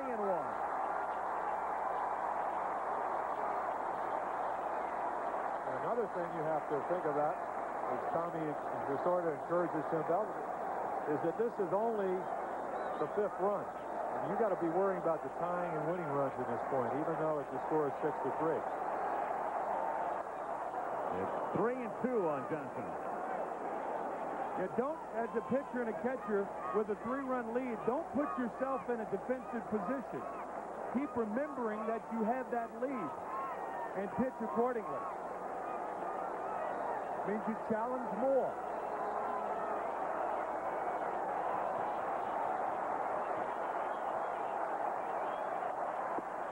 Got him looking. 3-2. Down goes Johnson. Fastball right down the middle of the plate. Well, and this is why Jose having a bad series. He does not have much of an idea of the strike zone. He thinks this pitch is a ball. Now look at the ball tail back.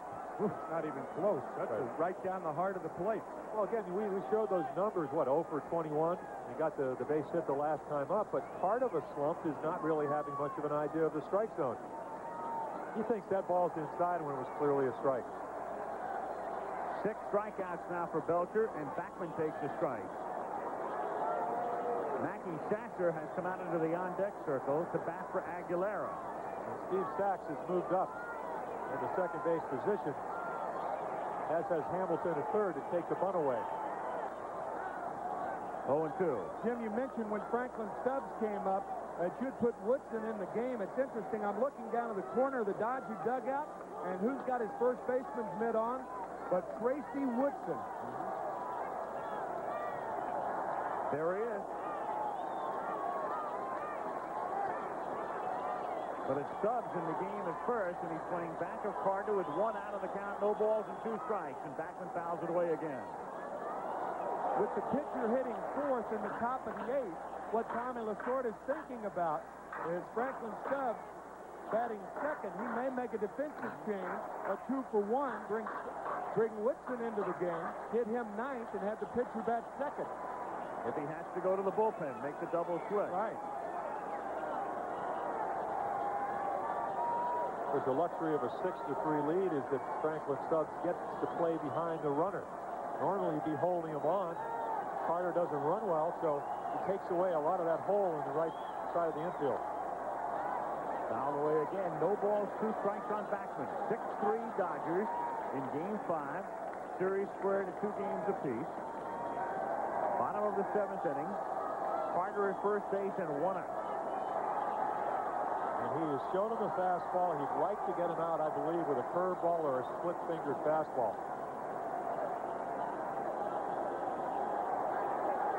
Now, and a lot of times, if you know this, Timmy, you don't know what the pitcher's thinking.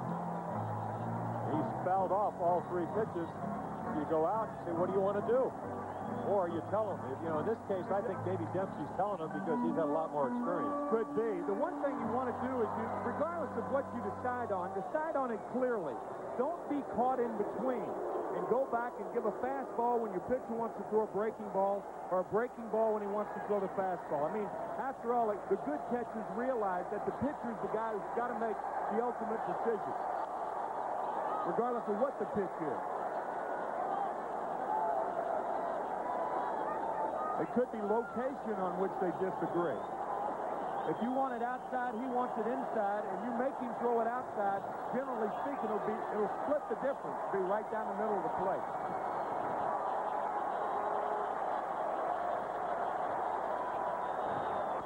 Backman hits it in the air to left field, and toward the line, racing over is Gibson to make the catch. Carter retreats to first. So 2 down. Backman, of course, loves to go that way, and Gibson was playing him toward the line. So the frustrated Backman becomes out number 2, and Mackey Sasser now comes up the pinch hit for Rick Aguilera. Of course, even though you're playing and shifted that way, the ball slices away from you. But Gibson, with great speed, makes I would think, a difficult play for a lot slower outfield routine. You know, the funny thing about Gibson is that he's got a reputation for being a terrible outfielder. But the guys who see the Dodgers all year long, like Don Drysdale and the writers, talk about Gibson as being, in a way, an underrated outfielder in the sense that they say his reputation is much worse than he is in real life as a left fielder, and that he's done a pretty decent job this year, all things considered. Much of that reputation lies in the fact that he's got a sore shoulder and he can't throw. But as far as catching a ball, whatever deficiencies he has, he makes up for with great speed. Plus, they were used to seeing Pedro Guerrero out there. Mackey Sacker takes outside, ball 2. 2-0. Dykstra on deck. So I don't even have to tell you what Tim Belcher is thinking of. And that is, you better throw some strikes. Grounded to Stubbs. He makes the play unassisted, and the Mets are done in the 7th. At the end of 7 full say it remains Dodgers 6, Mets 3. What a weekend for Kirk Gibson in New York. Home run today, game-winning home run last night. And then, of course, Saturday, there he was between innings talking to assistant trainer Charlie Strasser. And going back to Saturday, you just don't see very many better plays than this. Wet turf and a remarkable, You almost looks like had, a wide receiver, as we said on Saturday. you almost had to bend here to realize how bad the conditions were on Saturday. Driving rain, wet field, cold, raw, wind chill probably in the 20s. McDowell on in relief. 1-0 the count on Rick Dempsey leading off in the 8th inning. Tim mentioning a wide receiver, and that's exactly what Gibson was in his college days as a football player, and a great one at Michigan State. And there was little doubt in the minds of scouts that he could have been a star in the NFL. He used to run a 4.2 40. Now, Tony Dorsett, I think the best 40 he ever ran was 4.35, something like that. So you get an idea of what kind of speed Kirk Gibson has.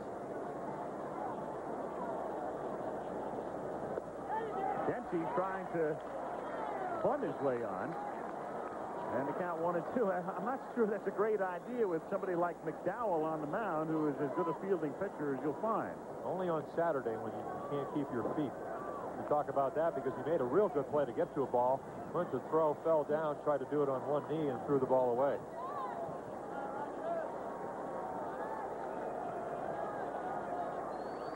1-2 to Dempsey is lifted to center field. Len Dykstra racing back, misjudged it, and it's over his head and rolls all the way to the fence. Dempsey labors into second with a double.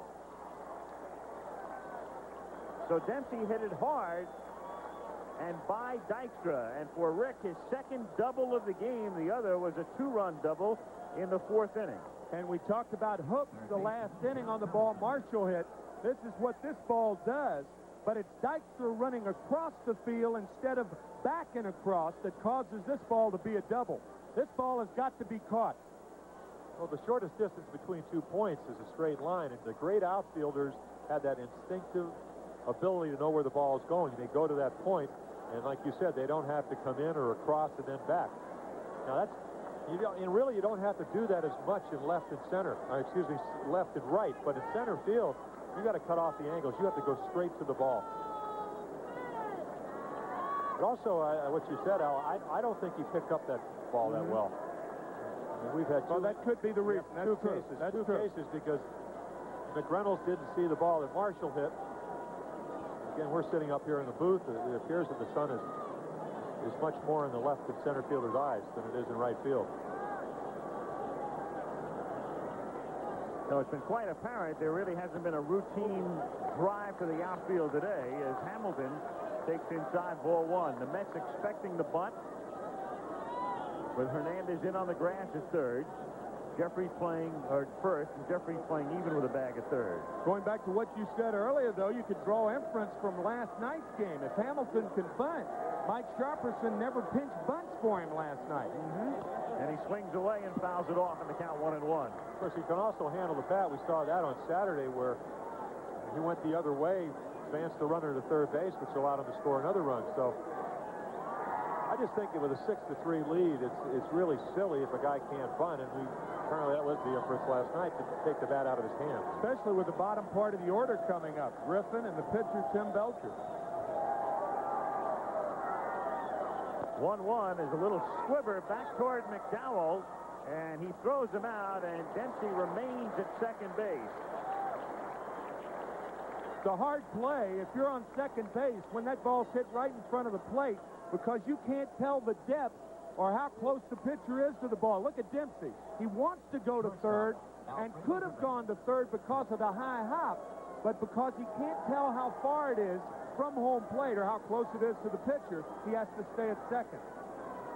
You're exactly right. You could see Dempsey's reaction when the play was over. It was as if he said to himself, I could have made it. I should have gone to third.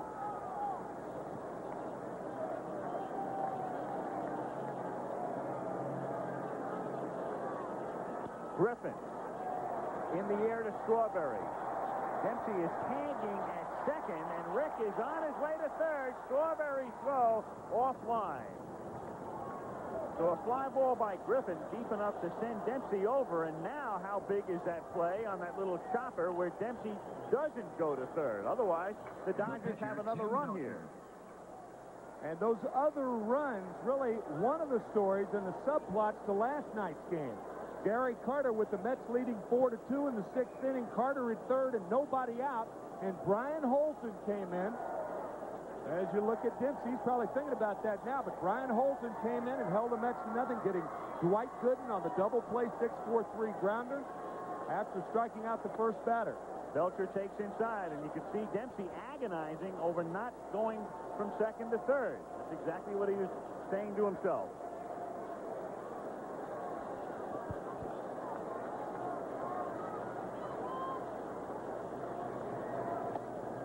One and one on Belcher. The importance of adding a run, I mean, you can never underestimate it, because if you go back to the second game in Los Angeles, 6-3, eventually the Mets had the winning run with the plate in the person of Gary Carter. Pena came in to get him to fly out. Yeah, those tack-on runs you seem to forget in the whole scheme of things once you see a final score. They're very, very important. Broken bat, one hopper to McDowell. Throws him out. Dodgers strand Dempsey at third. At the end of 7.5, it's still Los Angeles 6, New York 3.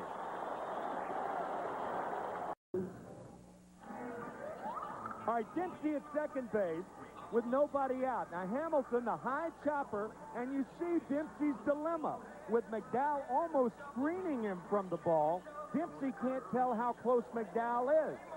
Watch Jeffries breaking in, and now back to third, looking at Dempsey, and McDowell throwing flat-footed to first base. Yeah, if you had your druthers, you want to take that little crow hop. Of course, he does have great athletic ability. As Davey Johnson described Darling, the shortstop mentality. You think that you can make any play from any angle, off balance, on balance, or whatever.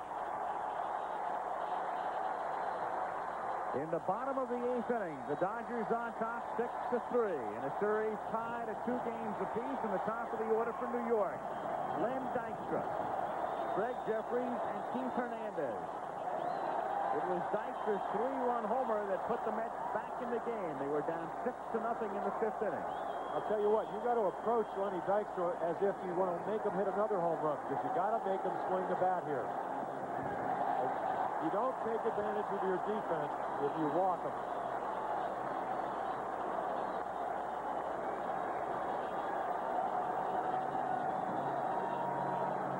And he's going to be taken here. 2-0. Taking all the way, it's 3-0. Dodger bullpen has Brian Holton and Ricky Horton. And you saw that graphic, the Mets 5-10 after trailing going into the 8th inning in postseason play. The Dodgers did it in last night's game for the first time since 1947. And 5-10 doesn't sound like much on the surface, but that's terrific under these circumstances. When you compare it to 2-60, and that's what the Dodgers are. The average is something like 78%. So when you can throw a 50% out there, or actually it's 1/3, it's a major difference. 3-1 on Dykstra, leading off in the bottom of the 8th inning. 3-2. And there again, everybody in the ballpark knows this is going to be a fastball. Doesn't matter whether Dykstra hit it out the time before. You got a 3-run lead, you got to pitch like it.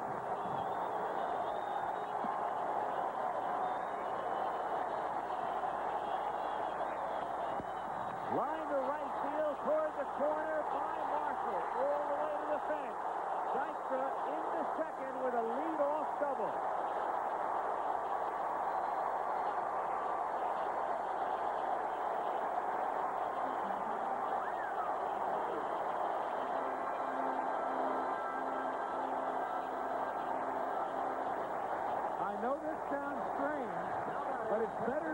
with a 3-run lead, especially in the late innings, to give up a contact double than it is to walk a runner, because there's no defense for a walk.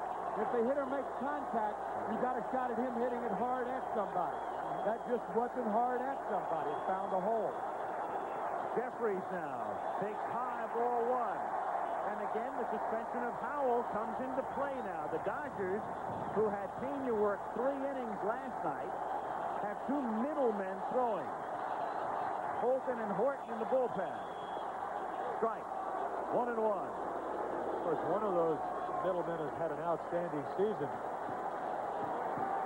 Again, waiting well, hands back, nice stride. He wants the ball hard, he got it, and he hit it again. But at least he made him hit it. Out of play, off to the left in the count, 1 ball and 2 strikes. Now with Jeffries hitting here, that means you get to Hernandez and Strawberry, the 2 left-handed batters next. Horton throwing in the pen. And I would think regardless of what happens, whether Jeffries makes it out or not, Horton's going to be in. This is Belcher's last hitter, in my opinion. Agreed. No, I don't buy that at all. That's fouled away. I don't buy it. The only reason I don't buy it is now, if he gets a hit, I agree. Okay. But I think he's throwing just as good as he did before. I mean, as we talked about it, 3-2 took a little bit off the fastball to make sure that Dykstra swung the bat. As it turned out, it was a bad result. He may be throwing as well as he did before, but Hernandez and Strawberry 0 for 6 between them. And that's grounded into right field for a base hit. Dykstra waves around third, comes in to score, throw comes in behind the runner, and he has to dive back into the bag at first. 6-4.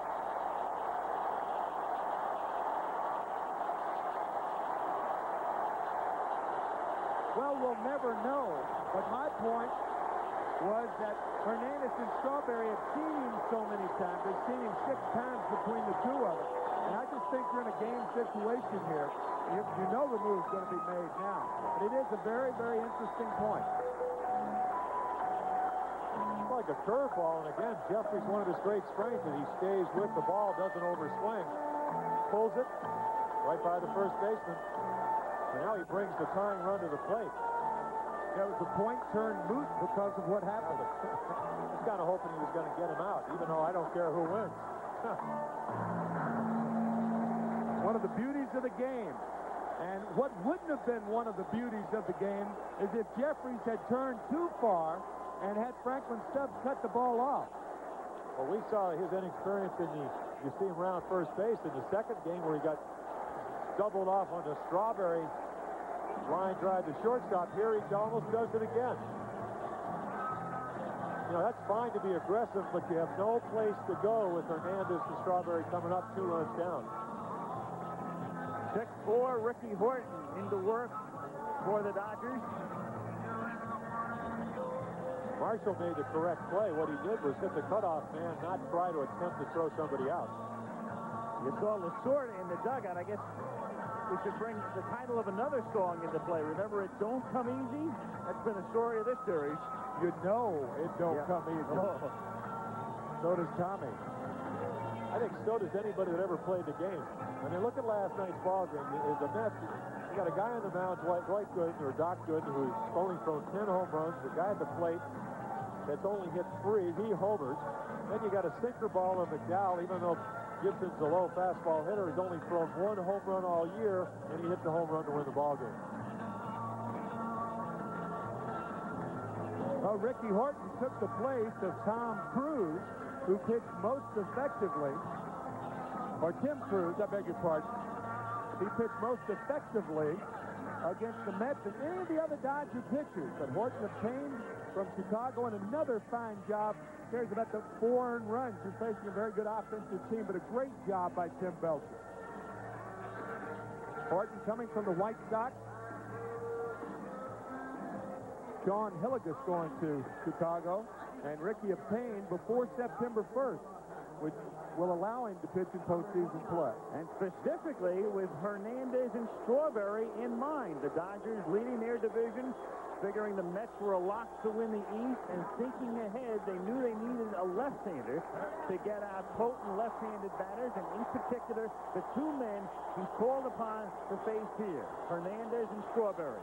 Because this particular year, he was more effective against righties. Over the course of his career, it's been the other way around. Jeffries at first, nobody out. Bottom of the 8th inning, 6-4 Dodgers. Time call.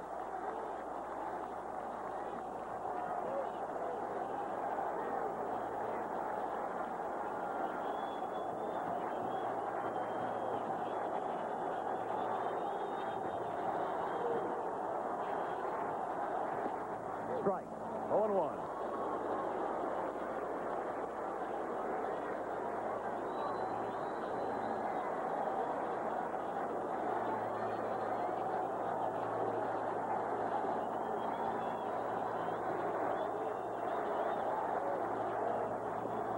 Remember, an excellent pickoff. Normally, and of course, Jeffries, I don't know if he's going to do this because he is inexperienced in some senses. You get about a step and a half to 2-step lead. That may be too far with Horton. Now, he got a very short lead. Very conservative. And he should. 0-2 on Hernandez. You heard Mike Schmidt mention on the inside pitch that Ricky Horton has the finest move of most pitchers in baseball. And McClure is in the Mets bullpen is another guy that has an outstanding move. Yes, sir. You know, if you split the hitters up, and we talked about this earlier, splitting Strawberry and Hernandez, you'd have to make a pitching change for the Dodgers.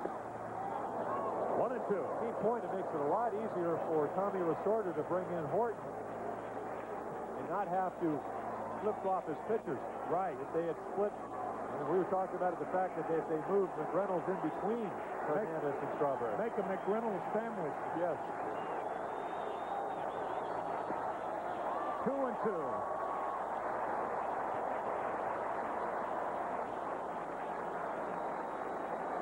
Toughest thing to do is when you don't really want to throw a strike, you have a hitter that won't swing at balls up at the plate. Got him swinging. Horton out of the bullpen to get out number 1 in the bottom of the 8th inning, and now Strawberry, who's 0 for 3 today, but 7 for 22 in the series. Nice. And unusual because he doesn't really drop his arm. Almost throws a little bit like a catcher. You see the frustration. But he just got fooled. That's what a good breaking ball will do. Spins so tight you can't pick it up. See Dempsey sitting outside. The one thing you can do as a left-hander, that does not include the home run off Tudor last night, but as a left-handed hitter, you can look away because they're not going to come inside on Strawberry. Slider here. Again, one of the most important things, and you, of course, know this as the former catcher, is if you want a pitcher to throw the ball away, you better get outside. If you sit in the middle of the plate, that's usually where the ball is going to go. 1-1. You don't hit 21 home runs a year off a left-hander or 21 home runs in a year if you can't hit a hanging breaking ball. Horton hangs one. Darrell can hit it as far as anybody. Breaking pitch, appeal, strike. John McSherry makes the call from third, and the count is 1-2. Well, it's not a popular one, but that's what umpires have to do. Call them as they see them. Take a look right here. This is the angle McSherry has down at third base. Well, that's a real close call, much closer than the one we had last night. It's tougher for a power hitter to check his swing than it is for a guy with singles. 2-2. Because they take harder swings. Quite simple. Longer, better bat speed. One of the best hitters I've ever seen, period, is Frank Robinson. One of the best hitters I've ever seen is stopping the bat was Frank Robinson because he was so strong. Also, a much shorter swing with Strawberry. Loops into right, base hit. Jeffries will stop at second. And the Mets have the tying run at first with 1 out. And McReynolds coming up, and Peronoski going to the mound, and Brian Holton, the right-hander, in the bullpen. A Orozco is the lefty, with McReynolds, the right-handed batter, coming up. The call figures to go out for Brian Holton.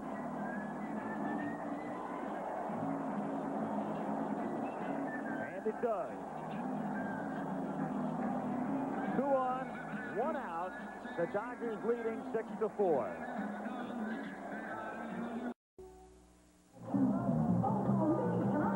You ever heard the expression, I know you have, team player, it's sort of overused. How about this guy? Can you believe this? 111 pitches in Game 3, out of the bullpen last night to get the final out, and he is up and throwing in the bullpen right now.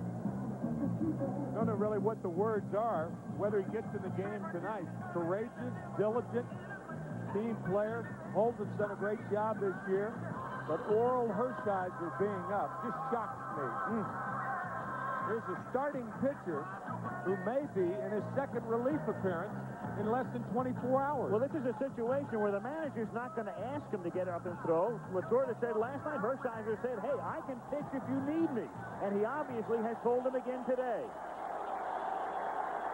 Now batting. So Hershiser loosening in the pen. Holton comes in here to face McReynolds.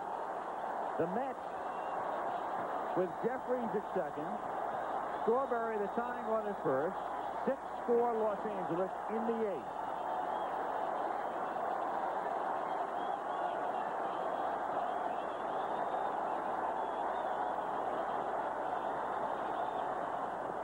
One and oh.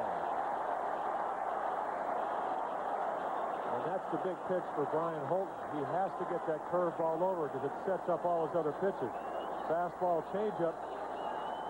But if he gets that over, it makes his fastball look a lot quicker. 1 and 1.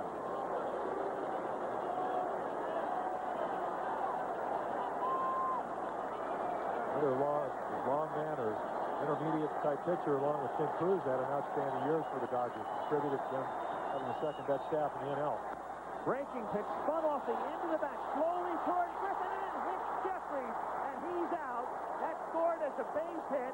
McReynolds is safe at first, and Jeffries runs into a batted ball, so he's automatically out on what would have been an extremely difficult play for Alfredo Griffin. We talked about inexperience. You know, sometimes you can't get out of the way. Now, I know United is trying to distract him. He doesn't jump high enough. He can't stop and allow Griffin to feel the ball. He doesn't jump high enough. He looks like he jumped too soon, and it caught him coming down. Understand, Jim? Hey, if he stops and allows Griffin to feel the ball, Griffin's only plays to third base for the fourth. But it looked like Jeffries jumped too soon and got him coming down. A big break for the Dodgers, the second out of the inning, and now Carter at the plate. Takes outside, ball 1, 1-0. What made that play so tough for Griffin was hit so slowly that if you circle it, and by doing that, most likely McReynolds, who runs well, is going to beat it out. Would have been a bases-loaded situation. Curve, a beauty, 1 and 1. And the ball fooled Jeff Hamilton at third. He broke back initially, and then up, so he has no chance to get to it. And Griffin had to play McReynolds deep, so the only play for the Dodgers worked. The ball hit Greg Jeffries. Breaking pitch, wrapped foul into the seats back at third, and the count is 1 and 2. The only play to get the out for the Dodgers worked. That's the only thing that could get an out in that situation.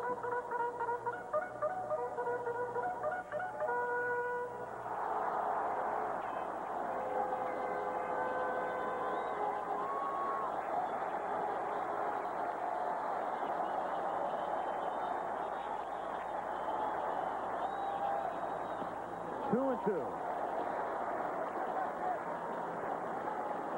I would think he's got to try to finish off Carter with curveball. That's his staple pitch. Yeah. Well, he reminds me a lot of Mike Boddicker. Doesn't have the great changeup. But what Mike tries to do is use his fastball enough to make you look for it, but get you out with curveballs. Couldn't do it in the American League Championship Series, though. Breaking pitch, hit foul down the line and back out of of play. Still 2-2. It's an interesting concept. You talk to a lot of hitters, and they said very few curveball pitchers that if you can convince yourself to wait on, you can't hit them. But with 2 strikes, Gary has to look for the ball. So he was way out in front of 2 curveballs. We've seen the 2 balls hit down the line. Big advantage of getting at least 2 strikes on a hitter. You can't look for just 1 pitch. Or if he does, he might freeze him. Fouled away again. He's looking for that one. There's no way you're going to hit a curveball that low with that much break unless you're looking for it. Instead of talking about a guy going down and getting a ball, Gary did that on this swing. Watch him go down and get this good curveball. Look where it is on the inner half of the plate. Now, he's got him set up for the high fastball inside, but I'm not sure if Holden feels that he has good enough stuff to bust him in, because if he makes a mistake, 7-6. Breaking ball again and again. Rack foul at just about the same spot. Now the point is that it's almost good that he's hanging the ball inside, because Carter is out in front. If he makes that pitch a little bit away, it's going to be a double down the left field line. He has now thrown him, about 5 straight curveballs? Right. So if you make a mistake, the hitter is seeing that pitch, usually able to adjust through that pitch a little bit better.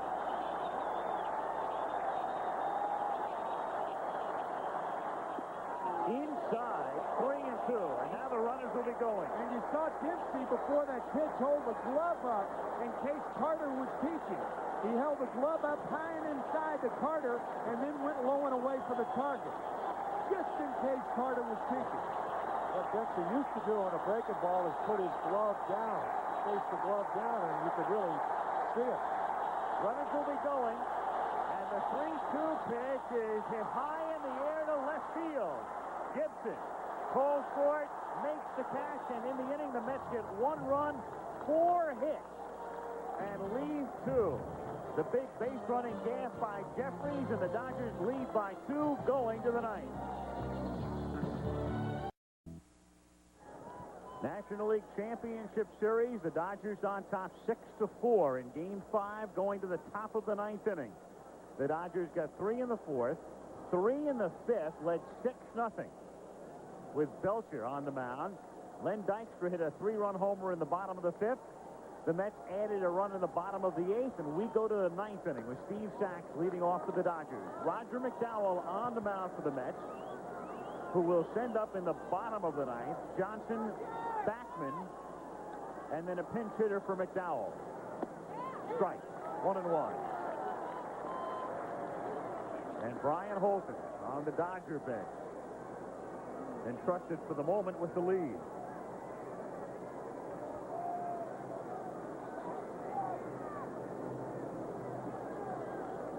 Sachs, who's 1 for 4 today, hits a chopper, loved by Jeffries, and he throws him out. 1 away here in the 9th inning. And Franklin Stubbs coming to the plate. Number 22, the first baseman. I'll tell you, Greg Jeffries, you remember the story of Billy Lowe's losing the ground ball in the Sun, either 55 or 56 series? Greg Jeffries came close to losing that ground ball in the Sun. And after he fielded it and threw out sacks, he was looking up at the stadium, looking at the Sun. You can't put your glasses down on something like that because you don't know how high it's going to be. But this is a period of time when you can lose a high chopper in the Sun.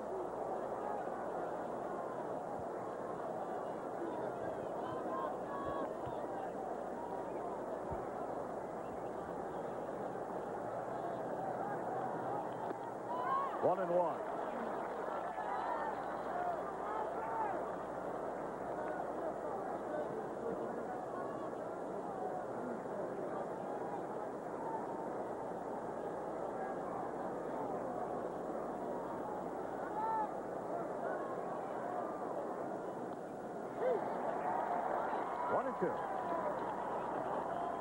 As you take a look at that Met bench, looking at the Dodgers right now, you have to be a little concerned. The one thing that they've said about the Mets all year long is they have lacked that killer instinct. Really have been outplayed. I mean, should have lost Game 1 in Los Angeles. That's right. 2-2 on Stubbs. And certainly could have lost Game 3. Mets scoring 5 in the bottom of the 8th. That was Hershiser's win. Well, of course, that day it's very difficult to play baseball in those conditions. So, Especially since Howell, their leading reliever, was kicked out of the game. Nice shot by Bachman from his knee, throws him out. And Ron Stubbs of a base hit. 2 down in the 9th inning. that's really what happens when you throw a low ball hitter a sinker. He hits it right on the nose, but because of the sinking action, he hits it so hard. While he dives, I don't know if he had to because the ball came up, but I think he was just anticipating the ball staying down, able to make the play. And again, Stubbs hits the ball so hard that he gets a chance to make the play. 11 stolen bases for Stubbs, so even though he's a big man, he runs pretty well. 2 out, bases empty, and Kirk Gibson at the plate. Deja vu. And again, as he has been prone to do in this series, in similar situations, running up to bunt. Well, the reason he hit the home run last night with 2 out and nobody on in the 12th is the reason that he shouldn't be thinking about bunting. That's the 3rd time he's thought about it with 2 out and nobody on. Howard Johnson did it once. And that is just plain and simple bad baseball. Hernandez steals, throws behind him to McDowell. No, Gibson legs it safely down the line. So you have a case of maybe the best fielding first baseman in baseball and probably the best fielding pitcher in baseball trying to throw out Gibson, but he legs it safely down the line. Well, the third part of that fielder, Mike Marshall. problem is the fact that he had one of the fastest base runners. Now, everything is executed perfectly. Keith knows how fast he can run. The ball takes a bunch of hops. Right here, he just throws a P. McDowell, you see, he doesn't. He goes right to the bag. Good call. Tie goes to the runner.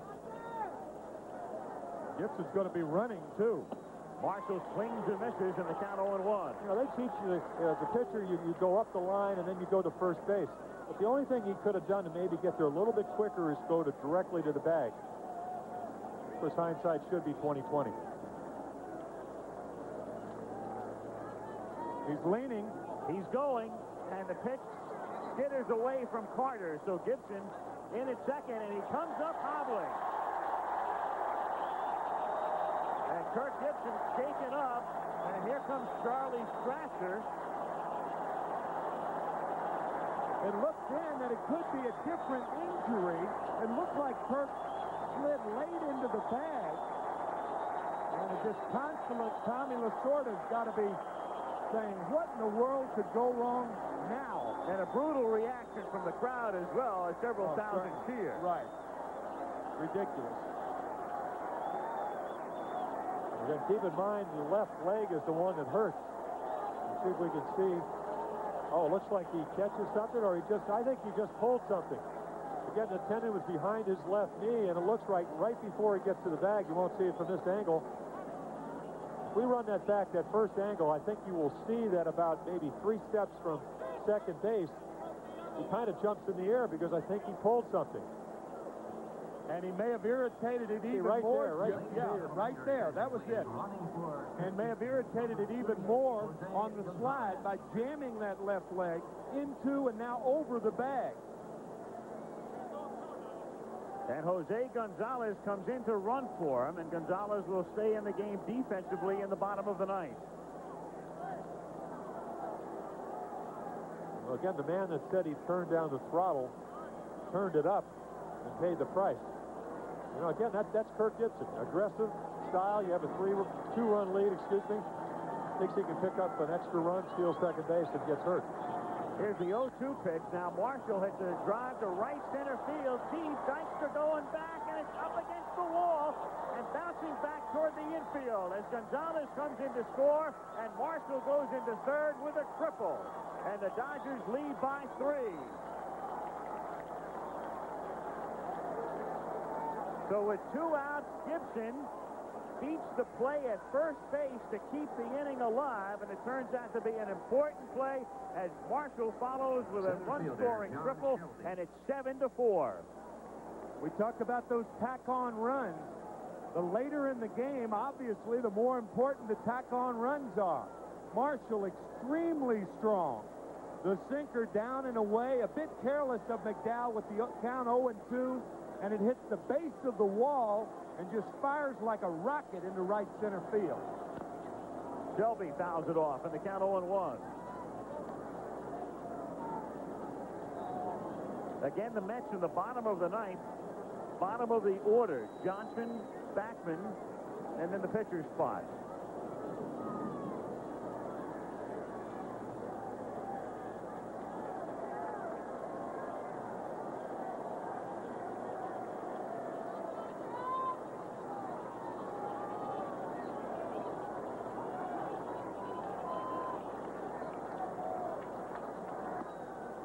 Jim, that's a dangerous way of coming set, isn't it? Yeah, I'll tell you why, because if you start your motion at all, or you break your hand, it's a balk.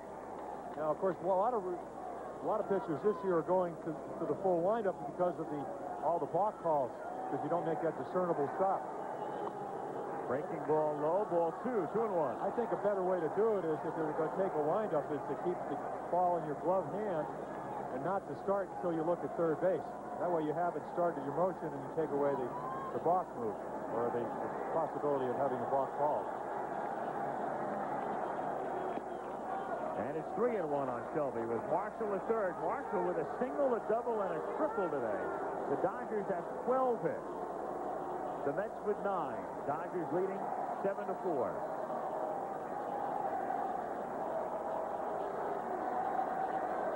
And they're going to walk Shelby intentionally now.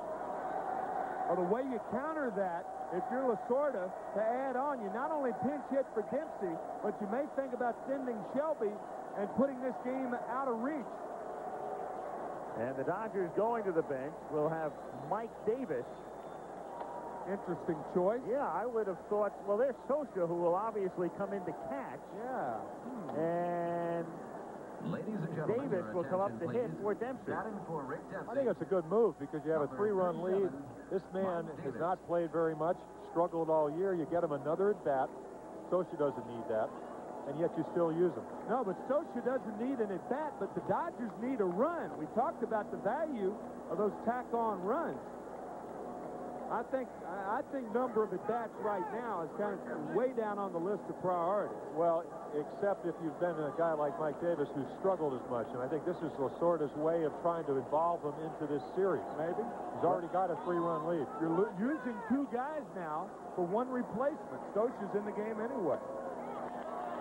Swing and a miss in the count 0-1. I mean, Socha's last at-bat was a 2-run homer that tied it last night. You know, Lasorda, if he sent Socha up, might have thought that Johnson would go to Myers, who's warming up in the bullpen. So it would have been lefty against lefty. This way, with Davis inserted as the pinch hitter, had Johnson gone to the bench as Socha gets ready to come into the bottom of the 9th inning, had Davey opted for Myers, then Lasorda could have countered with a right-handed batter. Then you use 3 players for 1 spot. Broken bat, looper into right center field, but on comes Strawberry to make the catch and retire the side. But the Dodgers get a run in the 9th and lead 7-4. Ladies and gentlemen, your attention, please. Michael Pond.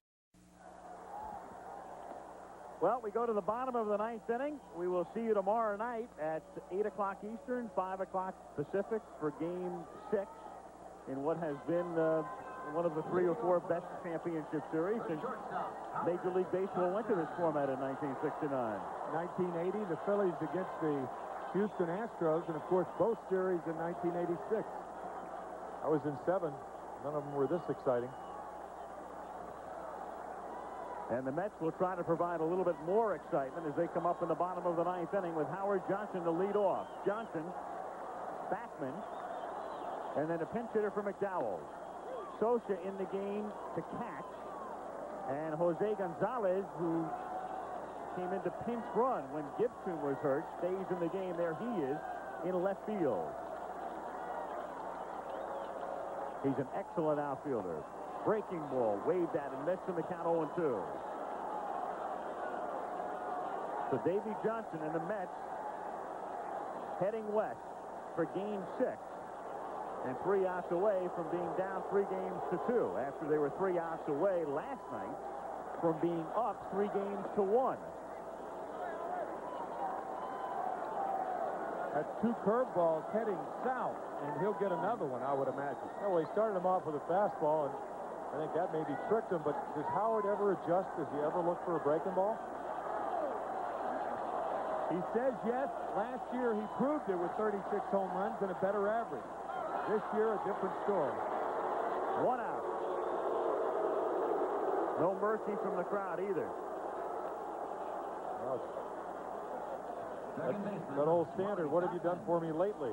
Executive producer Jeffrey Mason. Today's game produced by Kurt Gowdy, directed by Craig Zanoff. Our technical director Mike Lazo. Associate directors Earl Fryman and Jaime Bravo. Assistants to the producer Mike Cohn and Patty Rotoloso.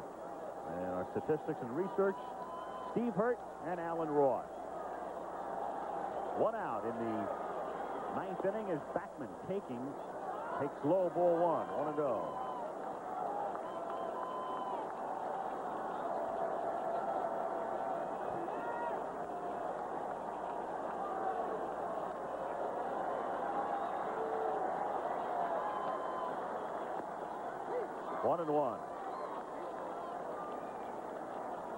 Lee Mazzilli comes out on deck.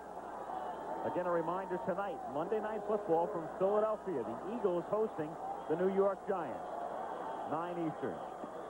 1-2.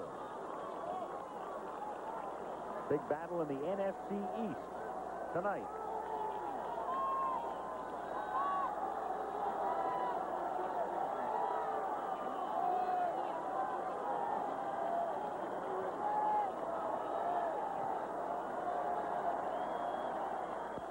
He reaches out, hits it softly toward left center, and Gonzalez goes over and makes the catch in front of Shelby.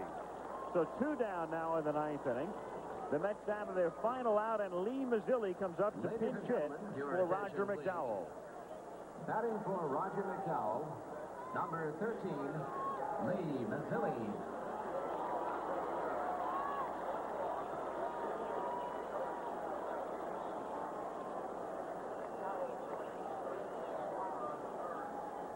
Gonzalo Marquez. Oakland, yeah. Yes. One of those late year acquisitions for the month of September that played so well for Charlie Finley's team back in, what, 72, I believe.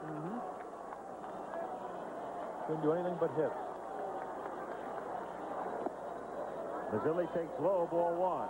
1-0. So here were the Dodgers last night. 3 outs away from being down 3-1. Minus Jay Howell. Dramatic victory last night. An out away from a victory today.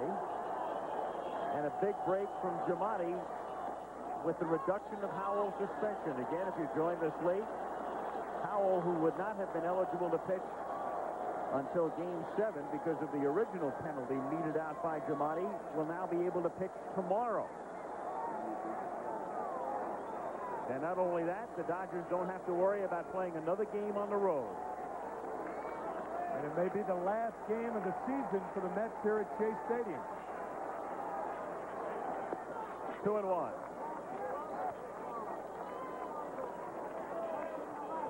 Well, if they lose today, it makes it pretty cut and dry what the Mets have to do. Not easy, but cut and dry. To shallow right center field, and Shelby comes in and makes the catch. And 3 of the 5 games have had Shelby involved in dramatic situations to close them out, especially last night and obviously in Game 1 as well. And here, Shelby comes racing in to put it away, and the Dodgers are 1 victory away from the World Series.